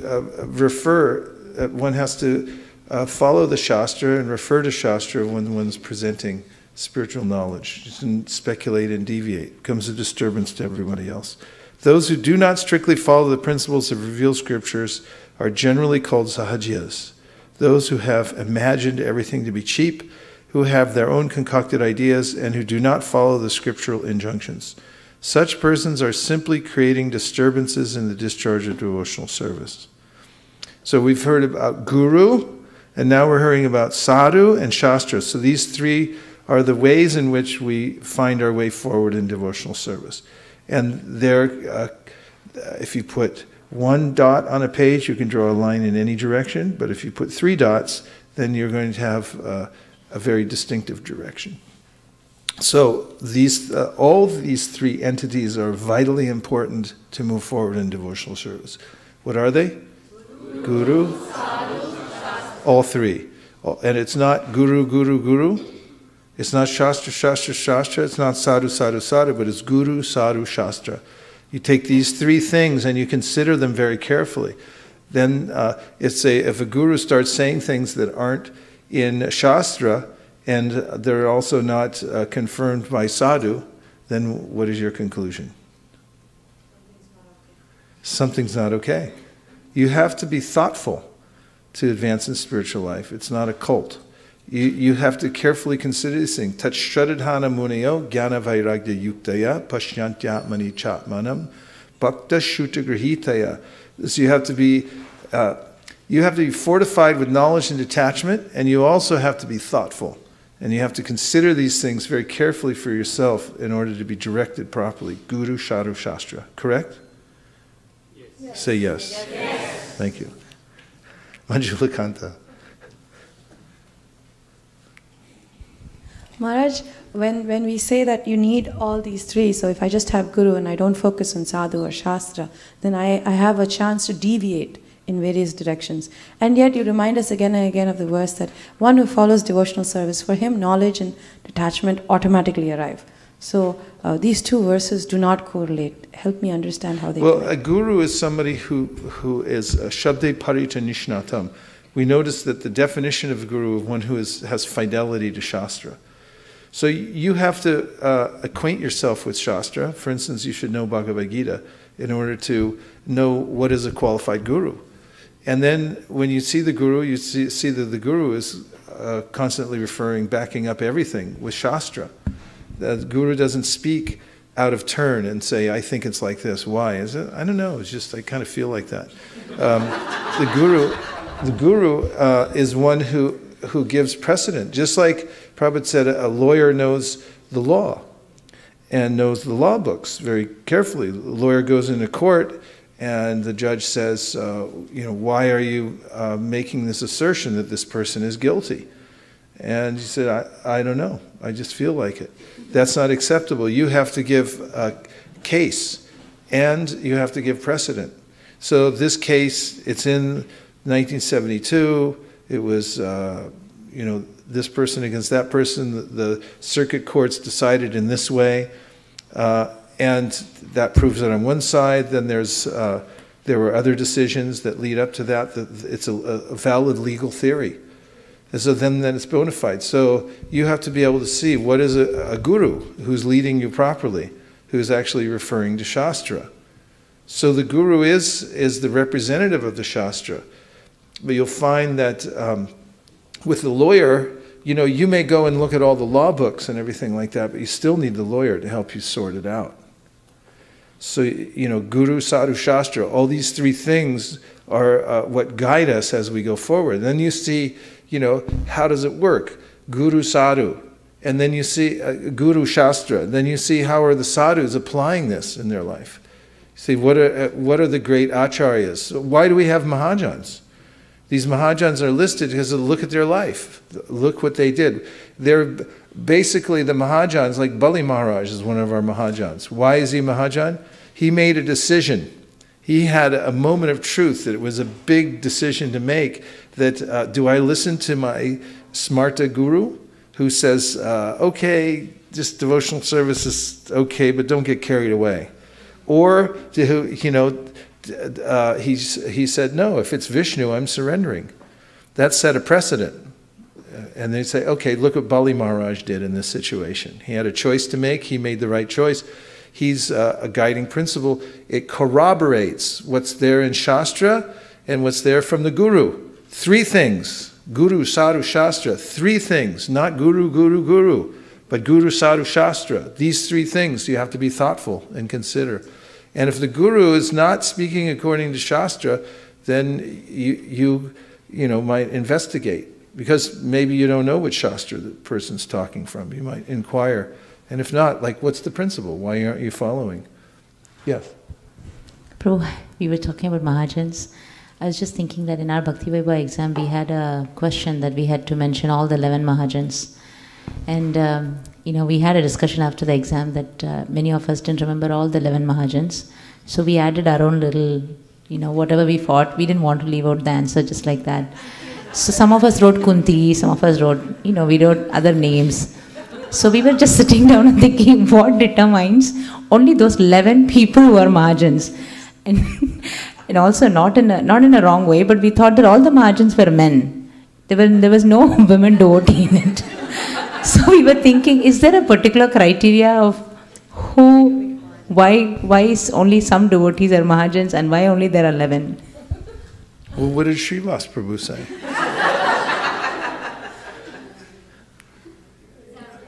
Did you ask Srivas?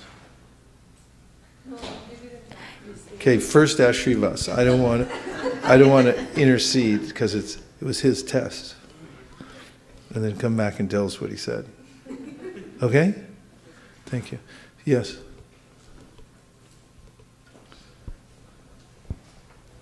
Hare Krishna Maharaj.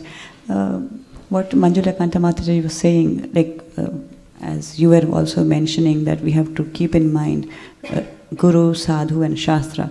I was thinking, Guru is Guru not similar to Sadhu? Why are we mentioning Sadhu? They're all similar. In fact, that's the whole point. Guru, Sadhu, Shastras, they overlap.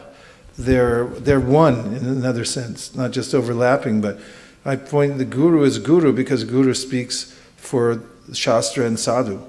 And a Sadhu is a Sadhu because a Sadhu follows Guru and Shastra. And Shastra is unassailable. We accept it as axiomatic truth coming from Krishna, but the application of it at different times and circumstances and so forth is revealed to us through the Guru and through the Sadhus and so forth. So it's kind of a triangle or a tripod that we can consider, yes. Or is there someone of all these 3, whom should we consider the topmost, or should we consider them as on the same level? Well, as I mentioned, the Shastra is axiomatic. So as you'll find in the Tattva Sandarbha or in the Bhakti Rasamrita Sindhu, when we talk about Shraddha or faith, this is the beginning of devotional service, Do Shraddha Tatasura Sangha, that this means awakening of faith in Shastra.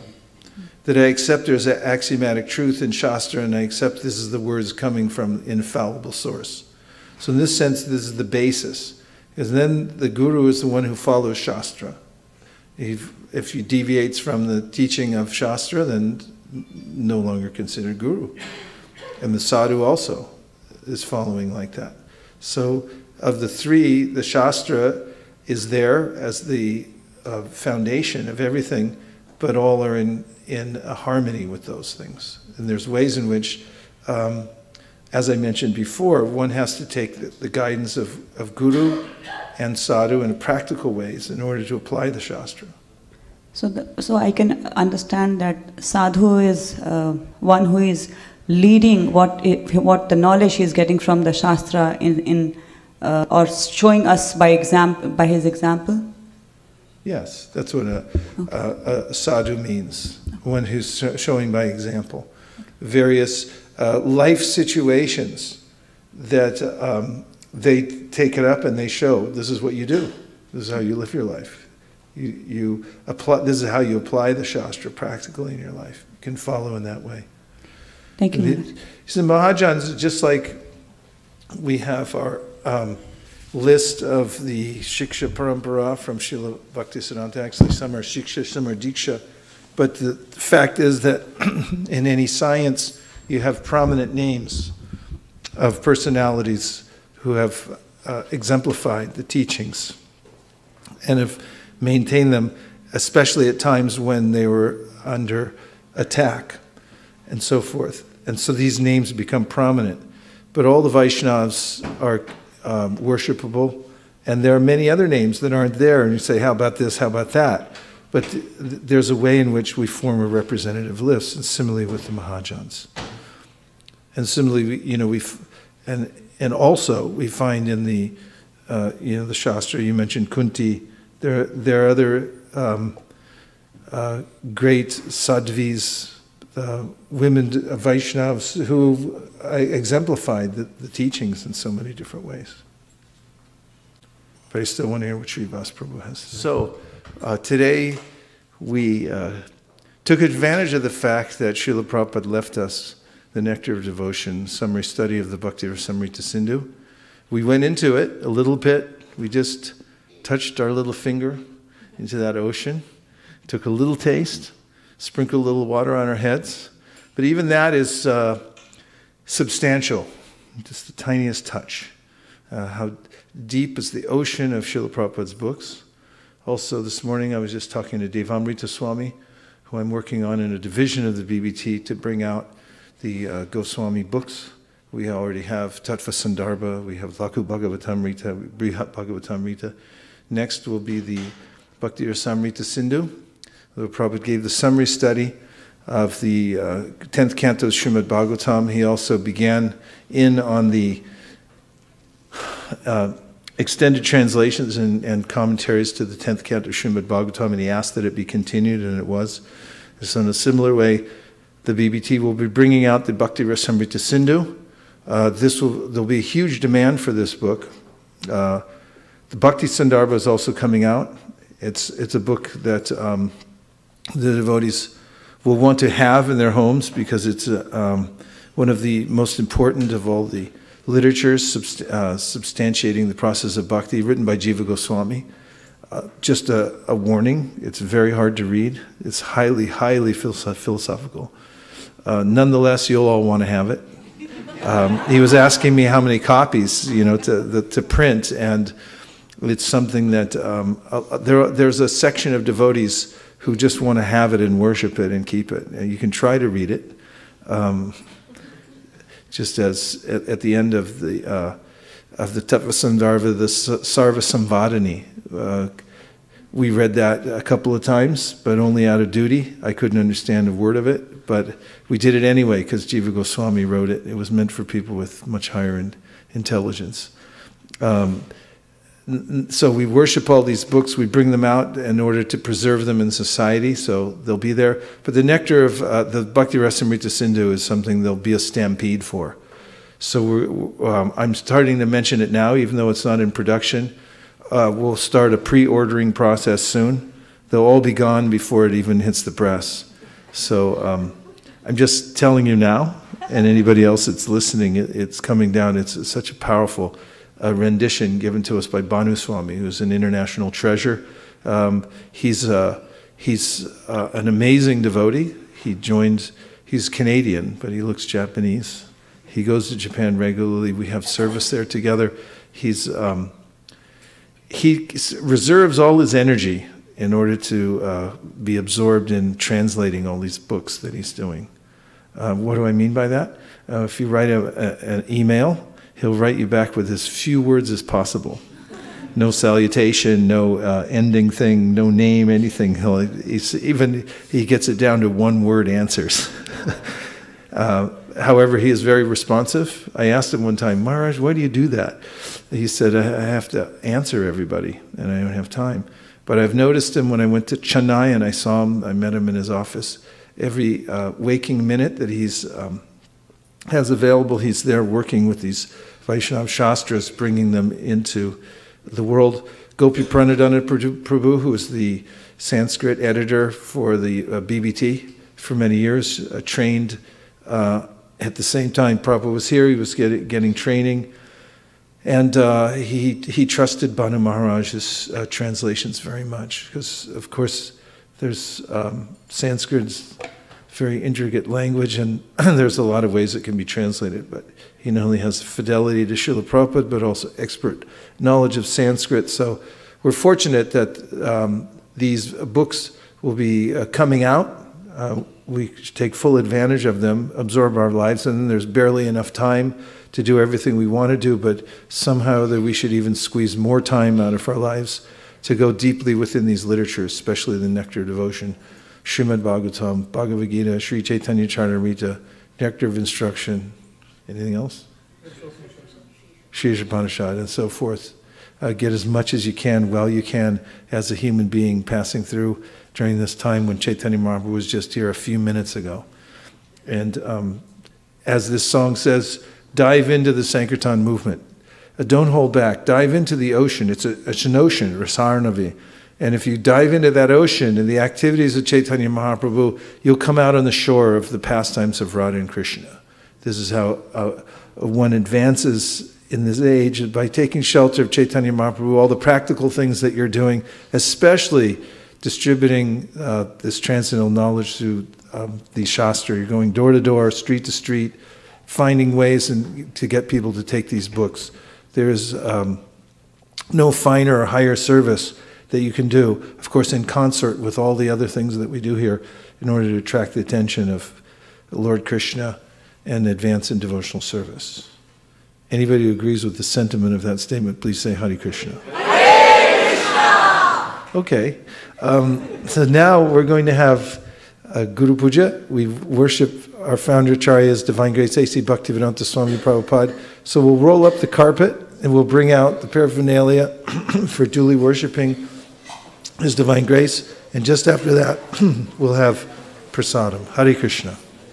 Vanchakalpadurvascha kripasnabhevacha patitanam bhavanibhyo vaishnavebhyo namo namaha. Marman, Natari Marman, Natari Marman, Natari Marman, hey, Natari Marman, Natari Marman, Natari Marman, Natari Marman.